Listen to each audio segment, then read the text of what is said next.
Yeah. Yeah. What's goody? What's goody? What's going on, man? Been a little minute. Been a little minute. Took some time off. A little week, a week or so, right? Like a Yeah, little like week. a week, 2 weeks almost. Yeah. Get your mind right. You know, try to like, you know, how you take a break Decompress. from yeah, yeah. from everything that happened in the playoffs. Um, of course, we took that L, so we just needed to take some time and just relax, rest your head, you know, and just see what happens from here on out. Yo, Darlene, what's goody? What's goody? How you? Darlene always the first one to pull up. Always. I love it. Yeah. So yeah, man. So far, it's been pretty interesting, I should say. How you feel? How you feel about what's been going on and the rumors the rumors that's been going on with the New York Knicks. I mean, off season for me is depressing. Because I don't watch TV, so like watching the Knicks is like my only thing. I've been trying to like keep busy watching the Rangers, maybe the Liberty, but it's not the Knicks. You know what I mean? Yeah. So it's like, ugh. But the rumors are frustrating. It frustrates me as a fan that other people that call themselves fans don't use their brain in the off season. That's the only way I can think about some of the stuff I see. Um, like trading this person for this person and Randall for Bridges and no Randall plus and picks for Bridges and Randall and Randall and IHart plus picks for Cat and I just it just don't I can't comprehend how after such a great season without Randall, people just want to pack him up and forget that he gives us 25 points easily every night consistently, which would have smoked every single team that we played in every single game that we played. We wouldn't have even have series. We would have been smoking them. So for you just to say, fuck it, pack it up because last season he didn't play well in the playoffs, forgetting the fact that he played on a broken ankle, or the season before, forgetting that he had no one else there to help him. It's like, okay, if he would have played poorly again with JB and the team we have, then I could say, all right, you know what, pack him up. But we have to be fair as fans, right? We can't just say pack him up based off of the past, which isn't current with the team we have. You got to see if it Hmm. works now, and then we, see what happens after that. But it's so frustrating. And every time I see something involving him, I'm like, he's not going nowhere. We're not trading him. Why y'all entertaining this? Why y'all bigger podcasts than us or bigger platforms than us entertaining this shit just for clicks all summer long? Yeah, it's like an ongoing thing. Every year Nick fans fall for the same nonsense, for the same clicks and the same views. Um, it's always and it's always Julius Randle. Yo, it's like, yo, he cannot dodge a bullet with this fan base. With the media here in New York is wild. Um, if it's not he's getting traded, it's, oh, I don't know if he's gonna Signing sign the extension. extension. Like, guys, where do you get all this stuff from? Where Right. do you Because it get ain't all our this it ain't information? our people. Because It our people ain't New don't York. talk. Yes, our front office. If from day one, this has been a thing since day one. They do not talk to anybody. They Hmm. do not leak out information to the press, to the fan base, nobody. So where do you get that Julius Randle isn't signing the extension with the New York Knicks? And where do you get that the New York Knicks are shopping him? When Right. clearly, when clearly, oh my God, Dom. Yeah, let's go. Hey, what's up, Dom? Hey, What's good, what's man? It's up, been a man? while, bro. What's going on? Hold on. I'm sorry. Nah, you good, you good. Can you hear me? Yeah, I hear you perfectly. We hear you perfectly. You know I know this fine young lady right here. How are you? I'm good, man. How you Yeah. doing? Yes. I'm sorry to interrupt. Go ahead. I'm sorry. Nah, you good, man. You good. We was just talking about the whole Julius Randle and him. Either it's either every year it's either he's being shopped or he's not gonna sign an extension with the Knicks. It's every single year the same old thing. We can't. It's like the guy cannot dodge a bullet.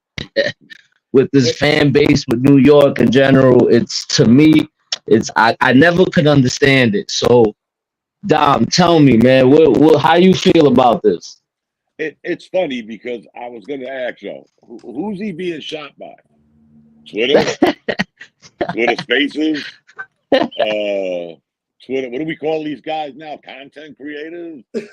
Yeah, I mean, when's the last time? Again, I haven't been in a Nick practice in a while, and I haven't sat down with Leon Rose, but I don't hear them saying that. So I kind of look at that stuff as, again, maybe I don't take Twitter as serious as most, but that's just me. If the day was to come and they would trade him, then that would be a decision the Knicks make, not Twitter, not, you know. It's right. sad. I understand what you're saying, Nick, Hmm. but it's kind of sad because they do it every. I will say this, and I'm not going to get winded. It's funny now because, again, not to call names, that people have been saying this for 2 years, Right. and it's like wash, rinse, repeat, wash, rinse, repeat. They're just hoping that one day, Nickish, that they'll wake up and say, you know, I got it right. But still, Yeah.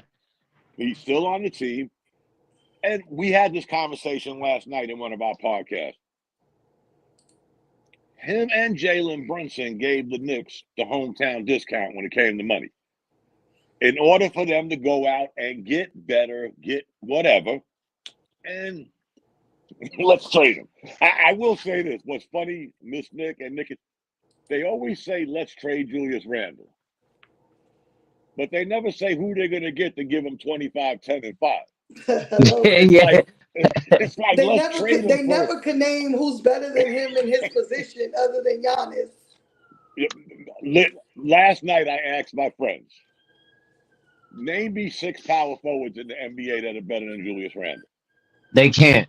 They They got can't. quiet. I mean, one of them said a Tedacumbo. I know he was an MVP, but he's got to be the only MVP in NBA history to win an MVP and shoot less than 60% from the foul line. I'm just throwing that out there. Yeah. I'm not a genius. I like numbers. Hmm. I would say, okay, I may give you him. Anthony Davis, is he a power forward or a center? I don't know.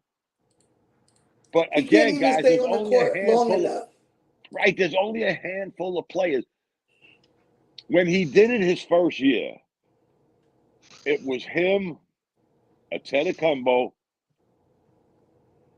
and Joker that Right. had 25, 10, and 5, or those similar numbers. Nobody else, guys. And Nope. I'm saying, let's trade him. Why? Yeah. Because he did the thumbs down one day. He was upset. Dom, You gonna hold this Dom. shit over his head forever? I don't mean to Yo, cut you. I'm Dom, sorry. I'm sorry, Dom. I don't mean to cut you off, but it's so No. true. It's so true. Like, and I go back and forth with some Knicks fans about it. I'm like, you guys, it's not the play. that you guys have a problem with. Right. It's the fact that he actually defended himself, which make me like him even more. Because to me, I've always said it. I've spoke to you about it, Dom. On Right. when we used to do spaces, I said, that's some New York shit what he did. You know what I mean? Like when you bring up, and we all love him, Patrick Ewing did it. Patrick Ewing gave him the thumb down, gave him the middle finger, and he was actually using the word like F y'all. But when you bring that up, it's like, okay, it was Patrick Ewing. But we've seen this movie before. I mean, come on, really? I don't understand. Again, me and you have had this conversation. I haven't spoken to Miss Nick in a while. She used to be on our Bleed Blue show on Knickerbocker Avenue Fan Forum. Yeah. So we was talking Knicks. But you remember when the Knicks won 17 games? Yeah. That's how far back we go. Yeah. Wow. Y'all go far back for real. We've seen this movie a couple of times. Wow. Y'all are fun. I appreciate it. But between Julius Randle and Tom Thibodeau, it's like, again, me and Miss Nick are talking. Y'all forgot we lost 370-something games in like 7 years before Tom Thibodeau. Oh, yeah. I remember those. Us better. So now I'm pissed off because he made us better. We got to get rid of him. Right. Yeah, that doesn't make sense. I mean, like, and when you go and ask them, let me ask you. So you want to fire Tom Thibodeau? So who you gonna put to replace him? And they still can't name a name. They'll tell you Johnny Bryant. We're gonna hire Johnny Bryant. Okay, he's got how much experience coaching in the NBA? Yeah. And again, I'm not into the recycling coaches. Don't get me wrong. We like that we need, and we're gonna get some new blood sooner or later. But that's if the guy you got is not successful. Right. This guy has gotten us to the playoffs 3 out of the 4 years he's been here. Right. And again, it goes back to like what we say all the time. Like, people think that the Nova Knicks are the guys that changed the culture.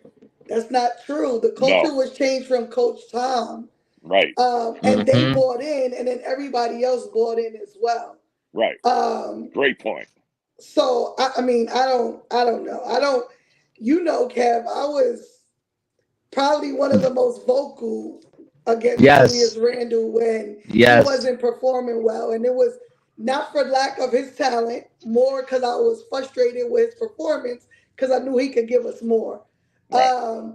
But if I can put it aside and be like, you know what? It benefits our team to have him because no one else can give us what he gives us product-wise, then people need to just get over it. Let's just say he could have been told us, fuck you for real, and left. Requested a trade like every other player does that gets frustrated with the franchise. He could have been like, yo, get me out of here. But he didn't. He told us basically shut the fuck up. Let me rock. Word. Came back better. Better. Every single season, too. Every single season, he's come back better. You know what I mentioned last night? I said, I don't know where it happened. And again, I'm a little older, but I don't know what happened. We used to have fans that were, I'm not going to say tough skin, but we were tough. We represented our city with that bravado. Even when we sucked, we were still vocal. Right. Yes. We won 17 games and we were still like, you couldn't tell us nothing. Yeah. If the Yankees weren't in New York City, it would be the greatest thing since pizza. Yeah. Now we got fans that are, I don't know if they're fans, Kev, or they're just social media people. That's it. I mean, how do you, again, I'm a little older. I hate to keep saying it, but I never remember a time not rooting for my team. Not saying I wish this would happen. And again, I'm a little older. I saw some bad days with the Knicks, the Yankees. I seen bad days, guys, and I sucked it up because that was my team. Nowadays, it's like, hey, Kev, if the Knicks don't do what I'm talking about, I wish them nothing but bad. Yeah, nah. You Really? know, and you kind of like wonder, are you really a fan of the team, or you just fan of your takes? Yes. Like you Yes. said earlier, You just want you likes. just You just want to, want you likes on just your want posts. likes, you just want views. And Yes. hey, listen, if that's what you like, salute to you, shout out to you, but say that, Right. say that. And I've gone over it with, we know some of them, especially you, Kev. That's why I Yeah, kind of stopped doing spaces, because me it was too, getting to be, me too. I won't say volatile. It was just getting to be, to me, again, with my age and again, what I did for a living, my patience was already kind of on the edge. But to listen to some of this nonsense was like, let me get out of here. It's not worth Yeah, it. nah, I kind of shied away from the spaces. Yeah.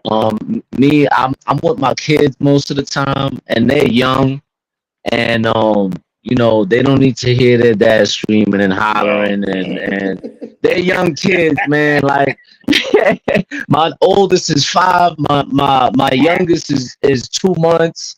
Damn. Um, so they don't need to hear their daddy screaming their lungs out about the Knicks. So I try to stay away from it, and I just listen. Yeah. But There are a sometimes few I people. There are a few they people, are. Kev, that are, you know, What's up, pretty Mike? pretty level-headed, that you Yeah, can yeah, join into a conversation and it don't get too yeah, ugly. yeah, But for the yeah. most part, Kev, no, I don't even see you, Miss Nick. I don't think I ever seen you in a space. No, I just started getting in them, and I tell Oh Kev, I'm like, Lord. I Yeah. definitely understand why you got off, because Nah. I'm like you said, we older, Yeah. so we built a little different, and yeah, I don't I got time for probably all that. I probably did more years in the army than some of these people have been alive. I'm sitting here going back and forth with this nonsense. Come on, Yeah, guys. that's why I try to get like more of an audience where it's a little bit of where we could disagree and Right. agree and still have a great conversation about the Knicks, a team that we all love and want to see win a championship. Yeah. Um, This is a today, better platform, Kev. I hate to cut you. This is a better platform. This is what we do every Thursday night. We have this group called Untitled. okay, It used to be called In the Paint, but the okay, creator passed away abruptly at like age oh 50. They wow, all of them are from New York, except me and a okay, guy named Bishop. We live down in North Carolina now. So we right, changed the name because it was kind of. But we do this okay, every Thursday, and we don't just talk Knicks. Forgive me for that. We talk Knicks. We talk sports. We talk sports first and foremost, and then we have what we call an unhinged portion, where we'll talk about like life or issues. We try to stay away okay, from politics, but we'll talk about yeah, like issues in New York because most of them live in New York. So we oh go that's over cool, like immigrants, homelessness, violence, and crime. But this is how we do it. We do it with this. We can see each other if you want to cut your camera off. And oh yeah, yo, yeah, this that is we it. would never, the guys I'm with, we would never do those spaces because none of them have the internet. Nah, listen. I shout out to T Time, man, because he actually gave not gave like opened up this platform for us.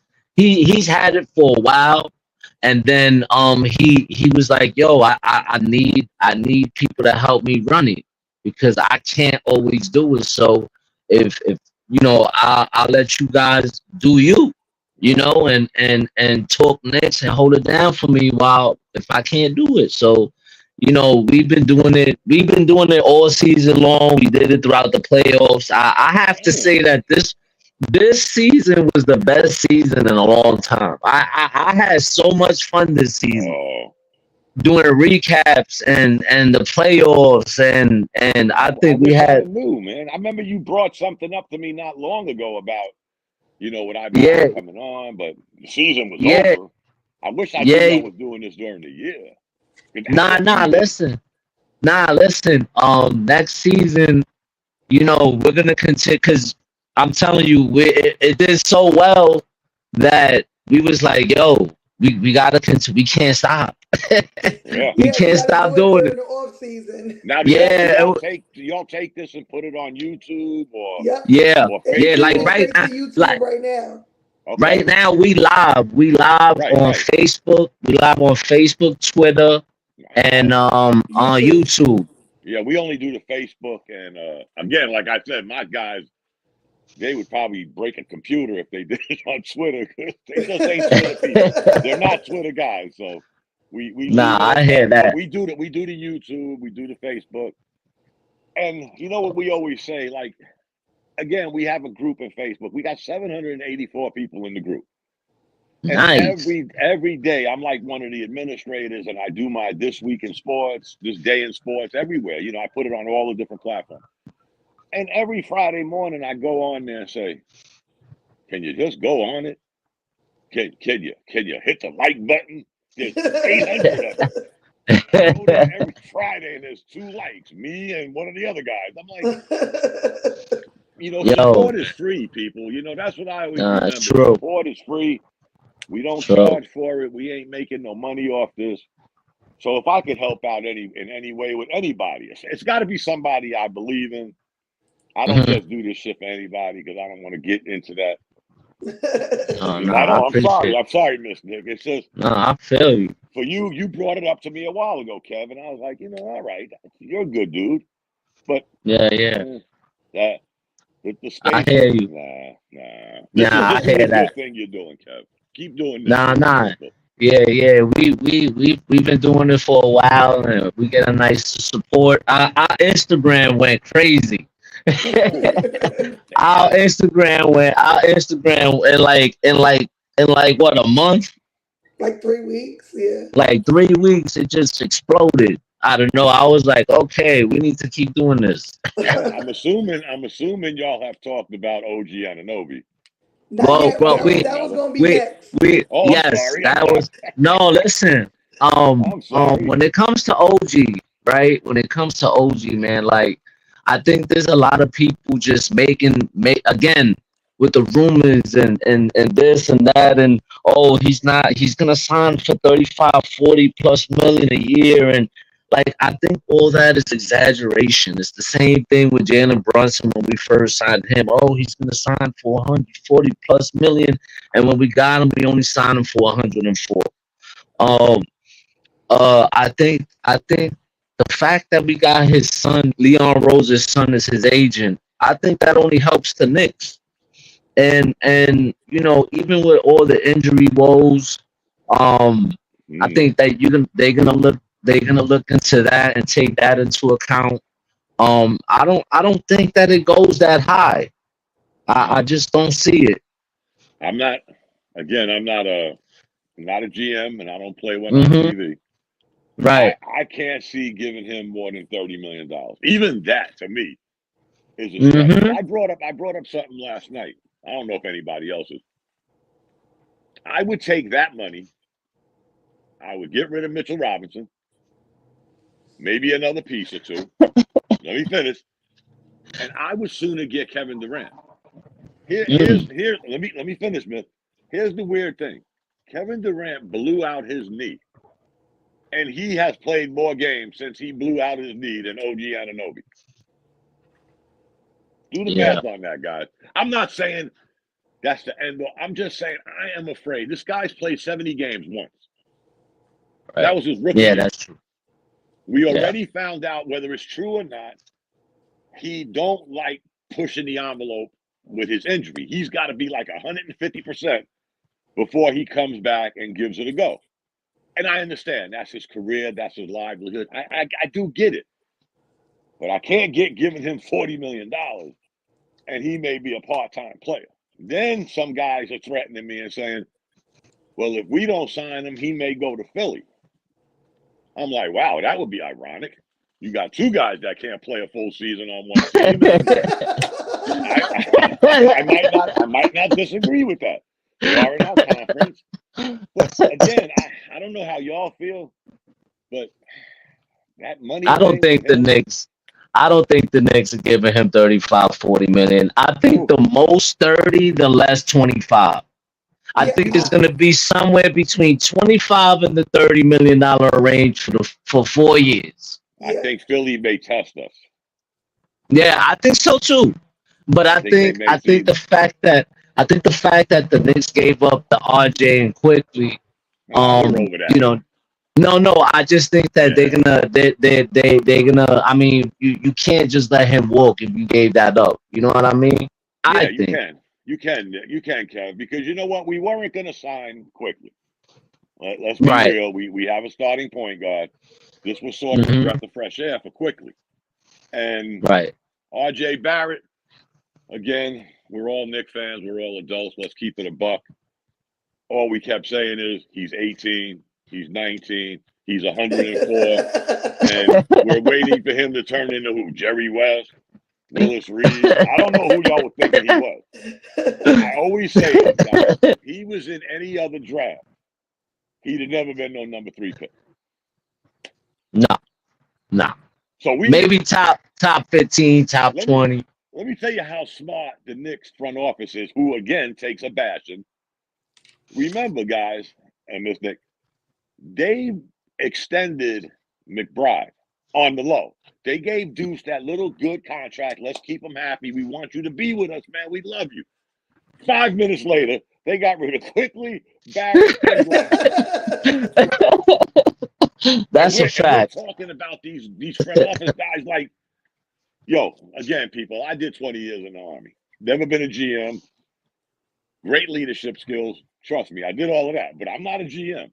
But think about that, guys. They signed McBride, and everybody was gone and went in a New York minute. Yeah, it's true. You remember, guys, when they signed Barrett, what did everybody say? I don't know everybody, but a lot of people I know was like, that's a pretty movable contract. Yeah. And I was like, you know what? It is. That's a pretty, like Mitchell Robinson. We've gone over this for 4 years with Mitchell Robinson. Should we, shouldn't we, should we, shouldn't we? But again, he's got a friendly contract that's pretty easy to move.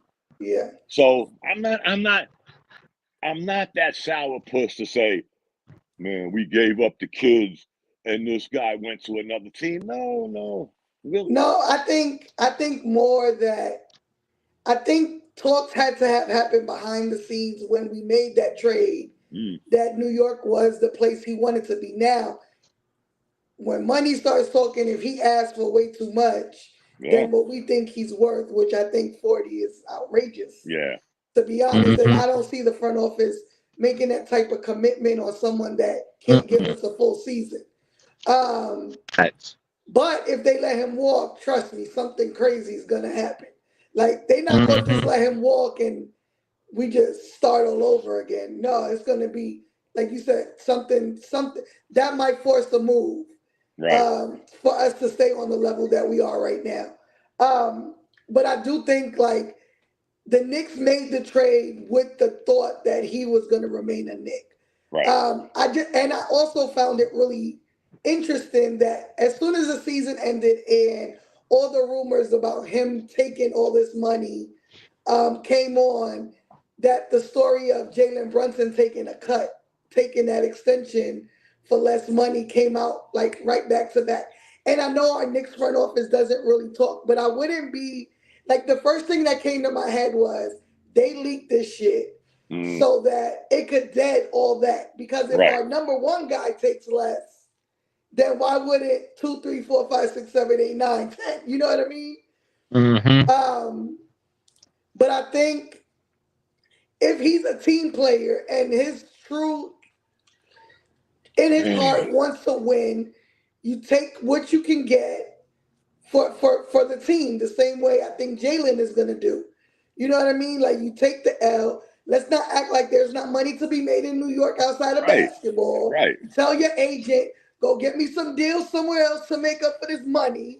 And you play on a team that you know is going to win. Or you go to Philly, like you said, you still ain't going to get out the first round messing with us. No. Even if you go there because y'all can't stay healthy. What threw me for a loop, Miss Nick, is y'all do know he had that $20 million option. Yeah, we He do. could have deaded this, as y'all would say. He could have deaded this Hmm. and said, "I'll opt in for the 20 million. I'll roll the dice and I stay healthy, and maybe down the road I could get a bigger contract." Because again, we could all sit here and say, "Well, the Knicks were 23-5 when we got him," but what was their record with him, Randle, and Brunson? It's not like he was the only puppet in this Facts. movie. Yeah, We yeah, had two yeah. other guys that were balling their ass off. Let's keep it a Yeah, buck. Excuse me for yeah, saying. So, yeah, but then yeah, we say we were 23-5 with him, but nobody mentions what our record was when he didn't play. And we saw yeah. what happened in the playoffs. You saw There's Hmm. no February. way in hell Saw the that month of February. right. If there's no way in hell that a 60% OG and a 60% Julius, we don't go to the conference finals. This isn't a hypothetical. This isn't a coulda, shoulda, woulda. It's just a fact. Because Hmm. you look what happened in Indiana. They lost one player for the last 2 games. They got swept. Wow, We was that missing. was We was missing crazy. half of our team, and we took them to 7 games. Yo, Facts. that was crazy. I Yeah. was happy. And what did I was Halliburton I was say? partying like we beat Oh, them. what did Halliburton say though? Did y'all hear what he said? Now Yeah, I understand what they say, that the healthiest team going deeper into the wins. playoffs wins. No Yeah, shit, Sherlock. I mean, you just finished yeah. playing the Wounded Warriors, otherwise known as the New York Knicks. This just Hmm. hit you just today because you got hurt? Even No, come before on, kid. us, he played a wounded Bucks. Yeah, Yeah, exactly. And yeah, let's be real, guys. yeah, yeah. Nobody brought it up today. Has there ever been a team that's doing what the Celtics are doing? Even though they had the best record in basketball, taking nothing away from them. But Hmm. look what they did in the playoffs. Who they beat in the playoffs? Not one healthy team. Nope, Not one. not one. Again, that's not because I hate Boston. I'm a New Yorker. But I'm it's a just saying fact, straight up though. It's fact. a fact. It's a fact. Everybody It's a they fact. played was missing this, that, or the other. And don't give me they were missing Porzingis, because if you think Porzingis is the next Bill Russell, Wilt Chamberlain, again, we saw that movie before. Remember, he was on our Yep, team, and he yep. was never around when we needed him to be around. But That's they're a a great fact. team. Don't get me wrong. But I'm just saying, from round one, Dallas is going to be the most healthiest team they play Yep. in the And last month. Dallas, and Dallas Ooh, actually beat every healthy team just to get exactly, to the finals. exactly. Yes, yes. They're Let's not more forget that. battle tested. They're more battle tested than actually the Boston Celtics are, if you Yes, ask me. yes. Because again, the media and the talking heads in the NBA are crazy, and that's why people like y'all should keep doing what you're doing. Because 2 weeks No, we ago, appreciate. Anthony Edwards was the next Michael Jordan. They went Right. down 3 games to nothing. It was like, let's change this narrative, and he's still young. Like we didn't I know said his it. age. I said it before the playoffs started, right, Kev? Yes, we I did. said, Yes. I said, Yes. I said, everybody want to talk trash about the Knicks, but nobody says anything about the inexperience of Right, OKC and Minnesota. They're not gonna make Mhm. it. right. It looks No. cute. It looks cute to have A-Rod hugging people and high Hmm. fiving and patting on. Come on, y'all went out in the deep water and realized that you need more than a life jacket to get back. Yep. Oh man, Every listen. round you went to, the water got deeper, and y'all weren't ready for that. Call it age, call it the kind of weird combination of Rudy Gobert and Carl Anthony Towns, whatever you want to say. Y'all went, the deeper you went in that water, that shit got colder, it got Ain't deeper, cold. and y'all Hmm. froze up. I don't care what your age was, because 3 weeks ago, y'all were the greatest thing since the 90 Bulls. You know And what I let Yo, think y'all it and just is when wake it up and comes say, to like damn, Kev, we them and forgot you was only OKC and 23. and even Indiana is like they say it's not a race, it's a marathon, right? Yeah, But they play like it's a race. Like, yeah, oh, we need to. They're so fast paced and so young and so energetic, and they got so much swag and attitude. yeah, It's like, okay. okay, you're gonna meet that team that puts y'all on your ass. Because the playoffs Yeah. is a different beast. It's not regular season. No, I said it listen. during the year.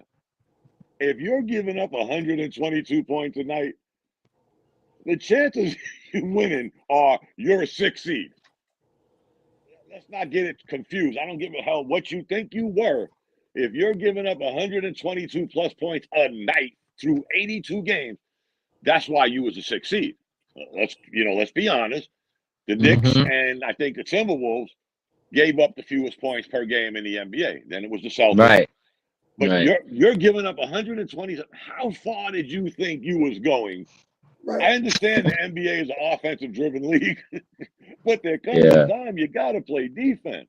Yeah. Yeah. And we Especially in was the playing them playoffs. with bad legs, bad back, no players, guys on the roster that I can't even spell their name, and we took y'all to 7 games because Yo, you don't play no defense.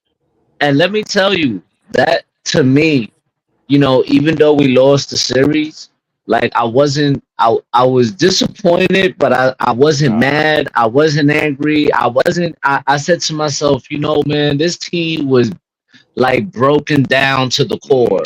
And we still battled and like even in game 7 after Jalen Brunson went down, and the fact that you still had Deuce McBride, Dante, Alec Burks still out there fighting to help to try to come back and win that game. I said to myself, boy, this team is wow. When we went on that run, remember that run we went on? Right. At that point, I said, man, I don't care if they lose. They're Yeah, me showing me neither. that, you know what, we're down, but we're not out.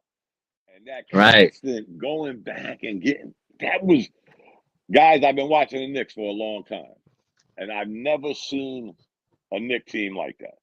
I mean, we found Yeah. out a few things. We found out that Precious Achua is Precious Achua. Let's Hmm. nothing against him. I'm just saying he Right. is Right. who he is. He's only going to give you but so much.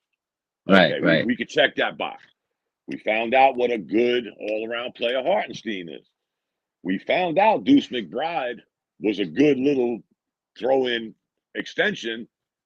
So Hmm. we though we lost people, we learned some good stuff. What we need going forward is health. We just need to be Right. healthy. So say Yeah. what you want I about agree. Thibodeau. Some of those injuries was not play related or you were so wore out. No, some of them, Julius Randle fell on his shoulder. Let's keep it a buck. He Yeah. fell on his shoulder. Hmm. What's the name goes up for a layup, pulls a hammy. Hmm.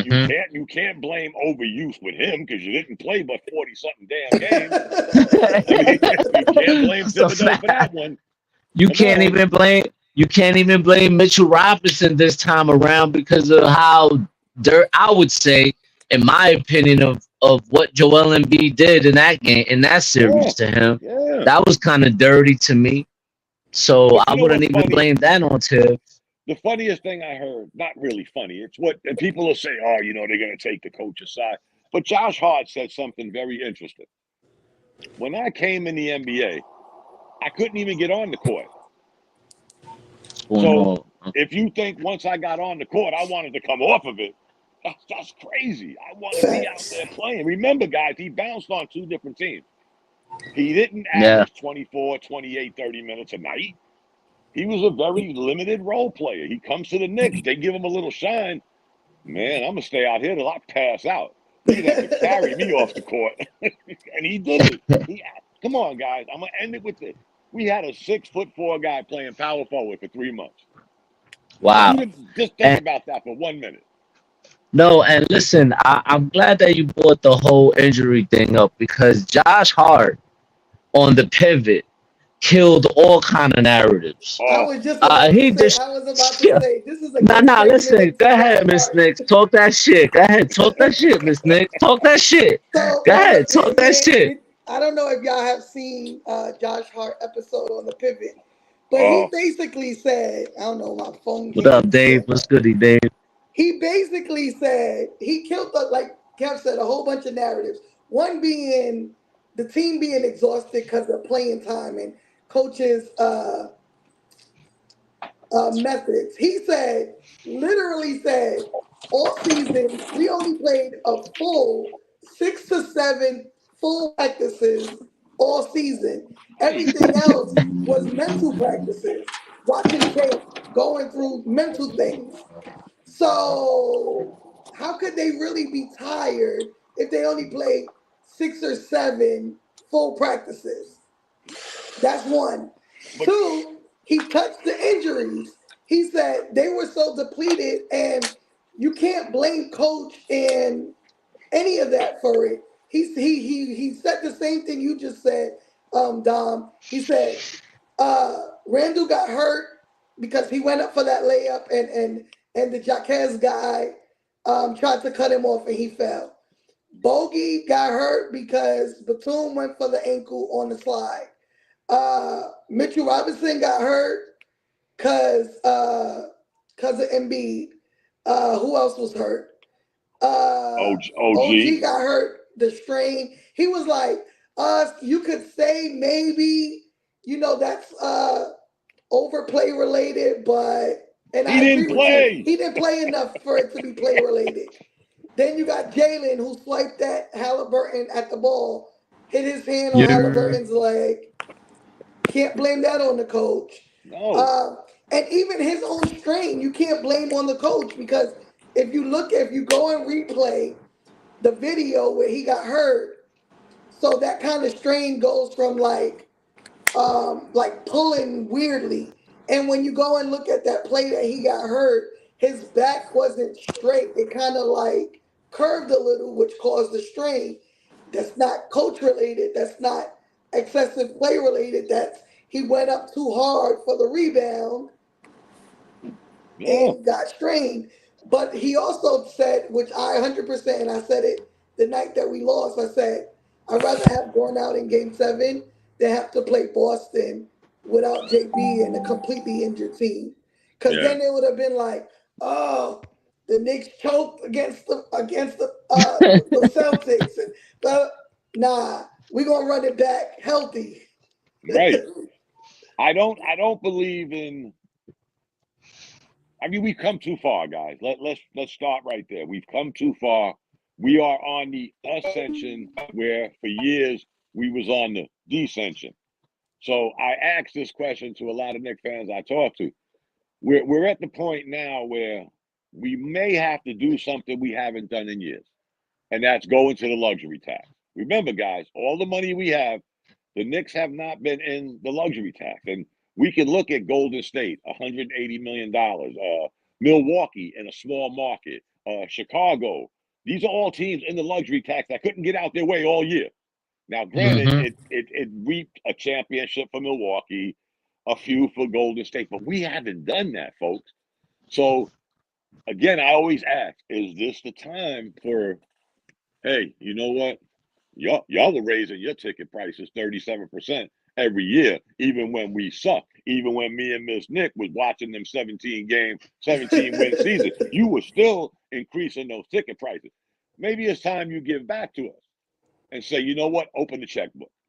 Because you know what, guys? Just to keep some of the players we have, we may have to go into that luxury tax. And people say, well, we could trade Kev. The new CBA, guys, y'all do understand the new CBA is dollar for dollar. If I'm trading Kevin for $15 million, I got to take $15 million back. It's not I'm getting this off my books. No, like we could trade Mitchell Robinson's $15 million, whatever he is, but we're going to take $15 million back somehow, some way, in some form. We're going to take that back. But so now I think now's the time, people, to say, if we need a Miss Nick and we have to pay her $27 million and we got to pay $64 million in the luxury tax, damn it, open your pocket, James. You haven't done it in years. Open that wallet, bro. I mean, basically, get this party started. I never thought about going into the luxury tax, but I mean, it might be the perfect time because we're just right there. We're this close. Yes. I mean, it's not right there. I think that the way that this front office has negotiated the contracts, and I think they'll continue. Like we talk about it all the time, Kev. These reverse contracts that I've never heard of before, it will help us. It's gonna benefit if JB or one of them extend and do a reverse contract. That's gonna help us tremendously not to be that far into a luxury tax situation. Right. And the other thing is, guys, remember, we can say what we want. And I was one of them in the beginning. I used to get on with Steve Azul. You know Steve, Miss Nick. And I would say, man, I'm getting tired. You know, tick tock, Leon Rose, you're on the clock. But yeah, now I remember. that I've had time to catch my breath, I be saying to myself, damn, say what you want. But tell me one move they made that made us worse. Exactly. I'll wait.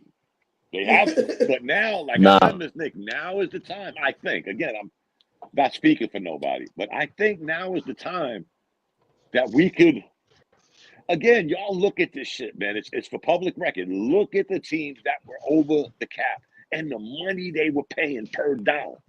And we're talking some teams that ain't nowhere in the parameters of us when it comes to net worth.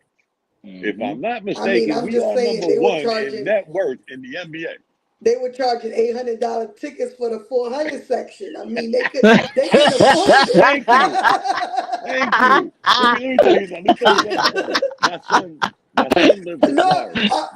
It's funny to me, but when you look at because I was looking at tickets to go to Indiana, they were like 200 in that range for the 400 section. You know, their highest section. But the Knicks was damn near $800-900. This shit was insane. Funny story, Miss Nick. Last year when the Knicks were playing Miami, I live in North Carolina. I could drive my car to Raleigh, get on a flight, go to Fort Lauderdale. My son lives outside of Fort Lauderdale in Pompano Beach, 40 minutes from Miami. So I'm not paying airplane Raleigh to maybe $210. Our ticket was about $210. I don't got to put no gas in my son's car. He got a pretty good job. I'm saving a bundle of money. I couldn't drive to New York. That would cost me too much, and I damn sure ain't paying $1,000 for a ticket. But that's going to even Miami, guys who have been what we might hate to say it, but have been a good franchise for years. I could afford to go there, take a flight, come back the morning after the game. I'm still winning. Come on, guys, really? Shit, man. I was going to watch parties, man. I was like, fuck that. It's like, guys, I happen to be in Teaneck, New Jersey. Somebody in my wife's family passed away, and they was having a watch party in the Bronx, my home borough. I remember that. Don, we'd love to meet you. Come on. And I'm like, wow. I'm like 8 miles away. My hotel was 8 miles away from this place in the Bronx. So I go down there. It was a great time. I mean, you finally get to match, because I don't put pictures on social media, so nobody know what the hell I look like. But I get out my car and I start talking, and everybody was like, "Man, you got to be Dominic." I'm like, hey, yo, figure this shit out. You can't hide that voice. I'm like, oh shit, here we go with that again. Yo, so I had a good time, guys. It was packed. Was that the watch party that Nickinated threw? Yeah, it was the one that clinched the second. Right. The last I wanted to go to that watch party so bad, man, but things happened and I couldn't make it. But I was dying to go to that, man. Are y'all from the Bronx? Yeah. You live in Texas now, don't you, Miss Nick? I'm from the Bronx. I live in Texas now. Yeah. I was there a couple of times. Great state of. Yeah. Kingsbridge, baby. Kingsbridge. Let me ask y'all something. And we'll go by each person. How y'all feel?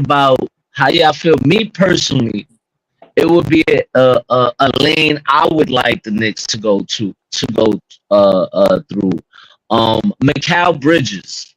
How do y'all feel about the Knicks going down that line? Uncle Paulie, talk to me. I'm glad you chose me first. I'm gonna try to make this brief and quick. Go for it. Go for it. But number 30, number 3, picks because Mikal Bridges is not a lottery pick. Granted, he's an Iron Man, hasn't missed a game. He's not a bunch of picks. You know what I'm saying? He's the typical 3 first rounders. I think that's good enough. Right. Your video froze. Your audio didn't freeze, you froze. Yeah, I thought it was me. Nah, you froze. There you go. There you go. Yeah, so Ms. Nick, how you feel? I agree 100%.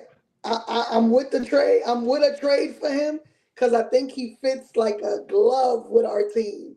He fits with the Nova Knicks. He gives us exactly what we need scoring wise outside of, our main guys.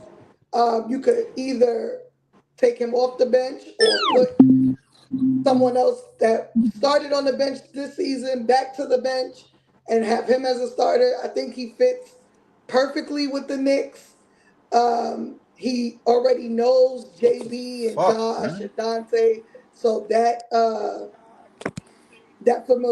familiarity will help. But again, I'm not giving up Randle for him. I'll give up Bogey. I'll give up some picks. I'm not giving up Randle. Well, Detroit first round. If you had to offer and Bogey at the most. At the most. If they want to play games and act like he's a lottery, all right, hold on, because he's going to want to come here anyway. So we'll wait. Yeah. But first rounders and Bogey at the most. If not, 4 first rounders. We'll give you both Detroits. We'll give you both of ours. Goodbye. Ooh. Dom, let me ask you, Dom, would this be a trade? Would this be something you would add Mitchell Robinson in a trade for? I gotta be the guy to come out the closet. I wanted to trade Mitchell Robinson 4 years ago. Come on, Dom. I'm just being honest. In all his years in the league, guys, he hasn't. He's the only guy I know that when you see him doing YouTube videos, he looks like Jerry West. And when it comes to the season, he hasn't developed nothing offensively. So yes, he would be in. I agree to an extent, and I think it's only because the fact he can't stay healthy. You know what I'm saying? And we just gave him the money. But like Randle, I want to give him a chance. Even if we do load management on him next year, he has to be healthy for the playoffs to see where he can contribute in that big time. Now, we're about to give Isaiah the bag too, so we can't have 2 centers getting good money. So when it comes to it, unfortunately, I would have to say yeah. The unluck of the draw, yeah. Yeah, because everything else that Isaiah can do that he can't do is the reason why we were so good without him. Exactly. You know what I'm saying? I want Mitch because he was a kid. We molded him. But business-wise, and this is part of the fandom that hurts. Like, you got to do it. Like, John Starks was my guy. I cried when we traded for Sprewell, but I wiped those tears away when we went to the finals as the 8th seed. I said, well, it was worth it. You know what I'm saying? It was worth it. It was worth it. That's one of those things, we're going to have to bite the bullet. What's pissing me off more than anything, and I know I missed a lot, I'm sorry, is the Randle trade talk. The Randle for Booker. Cut the shit out. I'm tired of I'm like Knicks movement I'm like, yo, why are you even posting this ridiculous shit? You're going for clickbait. It's not happening, bro. Devin Booker, what the fuck we want Devin Booker for? Did anybody ever? I had this conversation with a couple of Knicks fans. Did y'all look at Devin Booker's contract? No, have y'all seen his contract? Devin Booker's contract goes up to like $64 million. Yes. Yo, that's crazy. Are you serious? Crazy. Look at his contract. Don't trust me.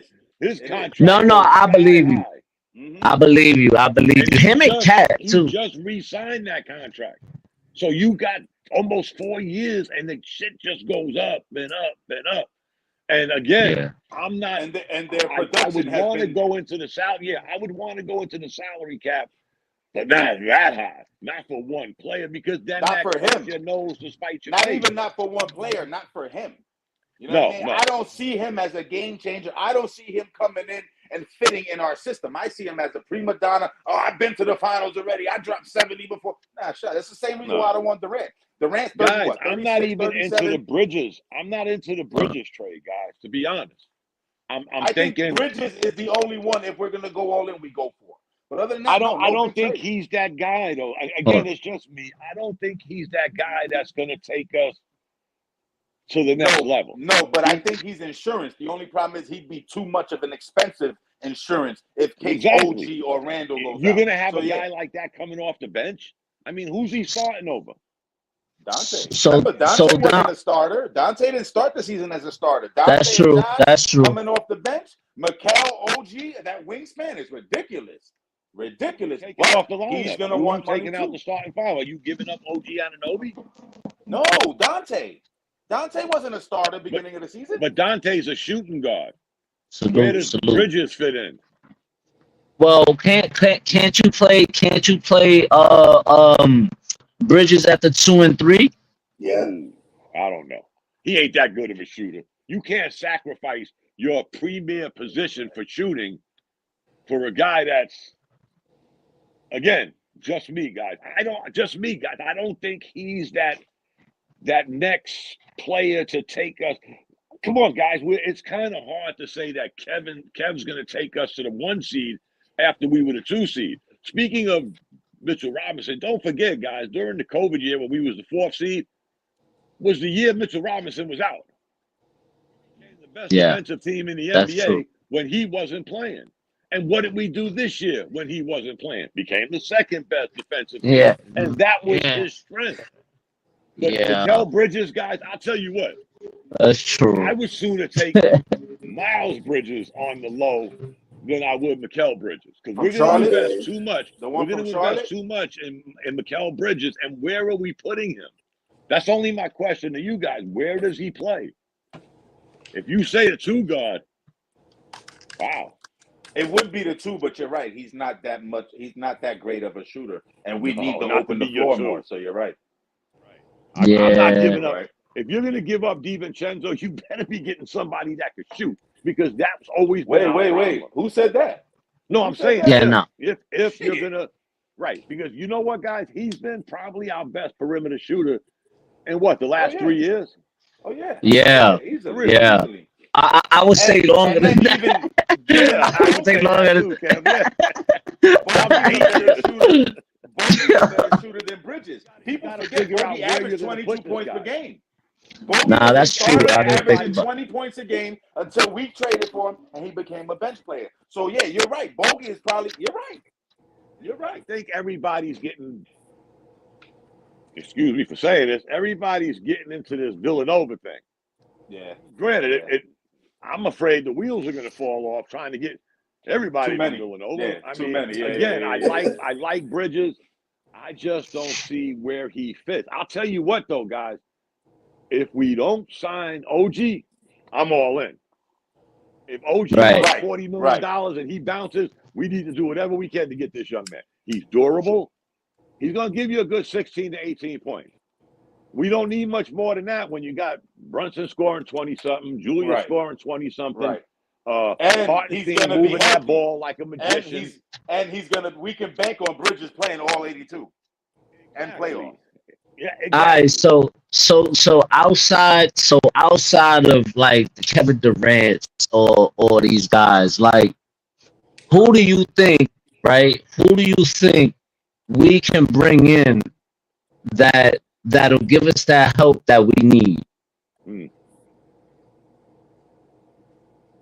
Either Durant, all right, who like either sign or trade.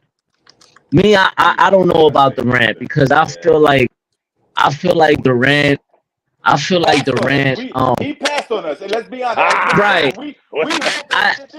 I knew somebody was going to say that. Listen. That's why why don't you come to New York, bro? All right, so don't come now. Don't come now. Nah, don't come now. All right, so let me ask you something. Okay, cool. So Paul George is out there, and there's rumors and all this stuff about him, right? All right, so scratch him out the list. Scratch him out the list. Scratch him out the list, right? Scratch him out the list.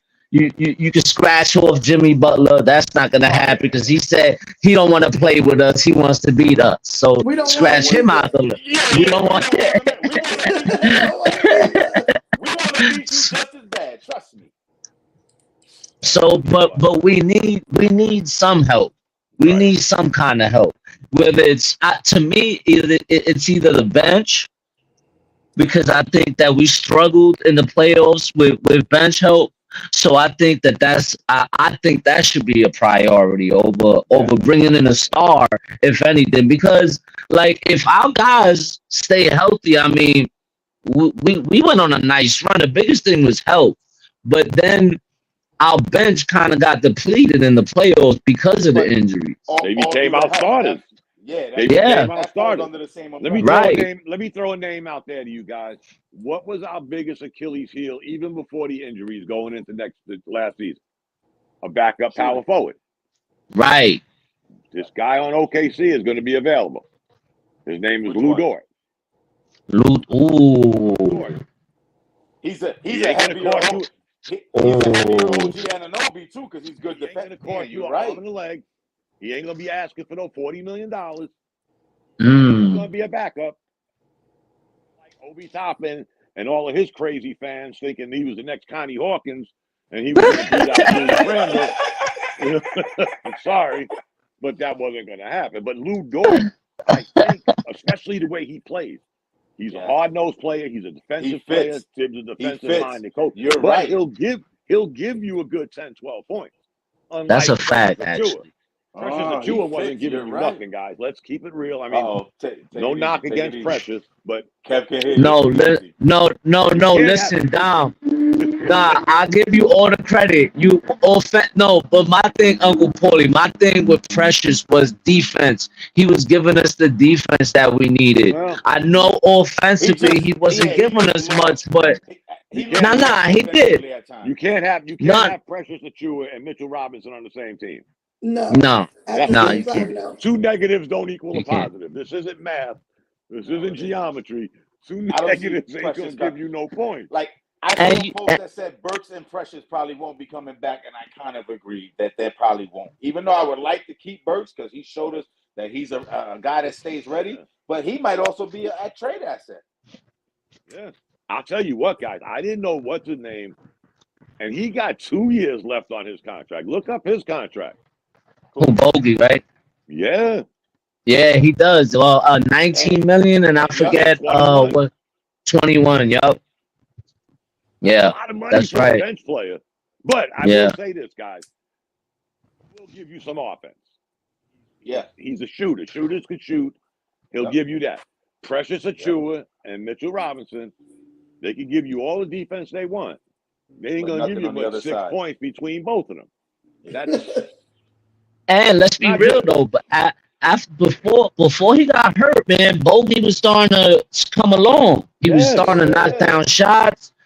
He was playing aggressive. I mean, defensively, he didn't even through the wrist injury. I say it all the time, guys. You Right. don't have to teach a shooter how to shoot. Shooters can shoot. And we saw it against Philadelphia. I always use him as an example. Buddy Hield. I watched him 4 years in college. Yeah. They sat him on the bench for 8 weeks, 10 weeks, a half a season. He gets in the game, he can still shoot because shooters can shoot. Bogey can shoot. The DiVincenzo can shoot. Mitchell Robinson can't shoot.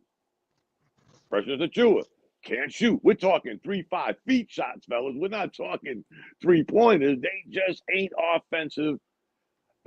We said it for years, guys. I don't know if y'all did. Mitchell Robinson on the court, we was always playing 4-on-5 on offense. Yeah. It was their 5 defenders and our 4 offensive players, and it just didn't work out that well. I mean, I'm not throwing them under the bus, guys. I'm just saying the NBA is moving in a different direction. You could have a great defensive team, but you got to put the ball in the hoop. You can't average 106 points a night and think you're going to light up the NBA. No. Yeah. I mean, as much as I love Mitch, that's my dude. I agree. I agree because we don't have a point guard that's going to throw alley-oops to him. No. We don't have that point guard. That's not who JB is. So No. I mean, it would make sense to move in a different direction, only if we sign back IHart. Did y'all see what they might be giving him or he might be asking for? You No, know, I don't though, think he's asking for it. Dom, I'm gonna be honest with you. You know, when it comes to these rumors, like I don't believe half of the stuff these people be coming out. You know, so when They they said come a out and 10 say, mil, there's no way he's I asking for just that. don't see it. I just don't see it. But I guys, just don't see it. here's the scary thing. Not to cut you off, Kev. Here's the scary thing. If Mitchell Robinson's bar is 15 million, Yeah, what's his bar going to be? yeah. $15 You're right million. about that. You can't stay on the court. You can't give us no points. You can't pass the ball. You're not a good perimeter defender. You're a very good down low help defender. You can't check the perimeter. People just kill you from outside. And in this today's NBA, with big guys bringing the ball out, you're a liability there. Look at what Hartenstein does, guys. It's not a comparison. He gets the ball. He pivots. He dribbles. He's looking. Mr. Robinson gets it. It's like we're playing no knock, Miss Nick. It's like we're playing the Texas Longhorn. What do you call that? Wishbone. I don't represent Texas He's like at the all. wishbone quarterback. He gets the ball. He fakes. He pitches it out. He don't move. His body never moves. His hands move, and he pitches the ball out. What amazing? What I ain't gonna say. What pisses me off about Hartenstein is why don't he shoot from outside more? Like he used to before Mitch got hurt. Yo, Miss Knicks, don't I always say that? I say, you know, I don't understand why they don't have him shooting the three. Because I remember in LA, they used to do that. They used to have him. Came to the Knicks. Even with Right. yes, before Mitch got hurt, he hit a couple threes. Yeah. I think he switched his mental. He switched his mental state. Was like, all right, this is what they need. They need more of the. And I think it was more him because there was plenty of times I'm like, dude, you're overpassing. Like, take the fucking shot. Do y'all think Tibbs really does scare the shit out of some players? Hell yeah. I think so. I think so. Yeah. The young ones, I think so. Young ones, and like Jalen Brunson, no, he knew him since he was a kid. So he may still get, oh shit, but yeah, he's scared. Deuce was scared out his ass in the beginning while he was rattling. But you know why I don't see, Tip said bring him back. I'll take but you know why I think Obi was more scared than Deuce. I think Deuce, man, like Deuce to me was never scared. No. I felt like Deuce anytime his number was called, he was ready. I think Deuce was more scared to mess up. Yes. Like he didn't want to be the reason we lost. Right. I never thought, forgive me for saying, I always say this, I never thought Obi was that. The strangest thing I've seen in the last 5-6 years as a Knicks fan is Toppin, Jay Barrett, and Frank Ntilikina. I've never seen three such subpar players cause such a ruckus in my entire life. Neither one of them three are all-stars or somebody you're going to build a team around. But somehow, some way, these Knicks fans just get so locked in on, I don't care what you say, Miss Nick. Obi Toppin is the next Julius Irvin. He should be starting over Julius Randle. I was like RJ. I said RJ wasn't even the best man. It was Cam Reddish and Zion were better than RJ on Duke. I live in North Carolina, guys. When they got drafted, people here in the great state of North Carolina were like, how did we understood Zion, even with his injuries, but they were like, how the hell did he go before Cam Reddish? Cam Reddish, believe it or not, even though we had him, he's another one. He's injury prone, but he was more of a complete player than both of them, than Zion and he's a bucket getter though. He gets buckets. He's a bucket getter. He was more athletic. But you look at this guy, Frank Ntilikina. This guy drew so much. Man, I couldn't trade him for a hot dog vendor. A fax machine like Kyle Korver. They thought he was the next coming of I don't know who. And what did I don't Phil know either. Jackson tell us when he drafted him? Oh my goodness, no. I'm not trading Randle for KD. No, No. you could get KD without trading Yo, him. who's that, man? Block him. That's my Block God, him. that's my guy. That's my guy, Nah, man. I'm He's fucking. fucking that's my guy. That's my You guy could get Barry. That's you my could get guy K- Barry. you could get Durant without trading Randall. Yep. yeah, you You can can. do that. Yeah, We just you got to can. move some money. Take that $30 million we were going to give OG Anunoby. And they're gonna want picks because they have none. Yeah, and give him a I couple of picks. mean, I don't think Shout the out- Knicks are guys. cool still. I don't think we cool enough still. No, wait a minute. Hold up. Hold that thought, Dom. Hold that thought, Dom. Hold that thought, Dom. Hold that thought, Dom, because I'm going to come right back at you. But shout out to the guy that made KD admit the Knicks were cool again. But go ahead, Dom. Go ahead, Dom. We got to let that go, Miss Nick. I mean, No. everybody. Yeah, No. I'm sorry. No, but listen.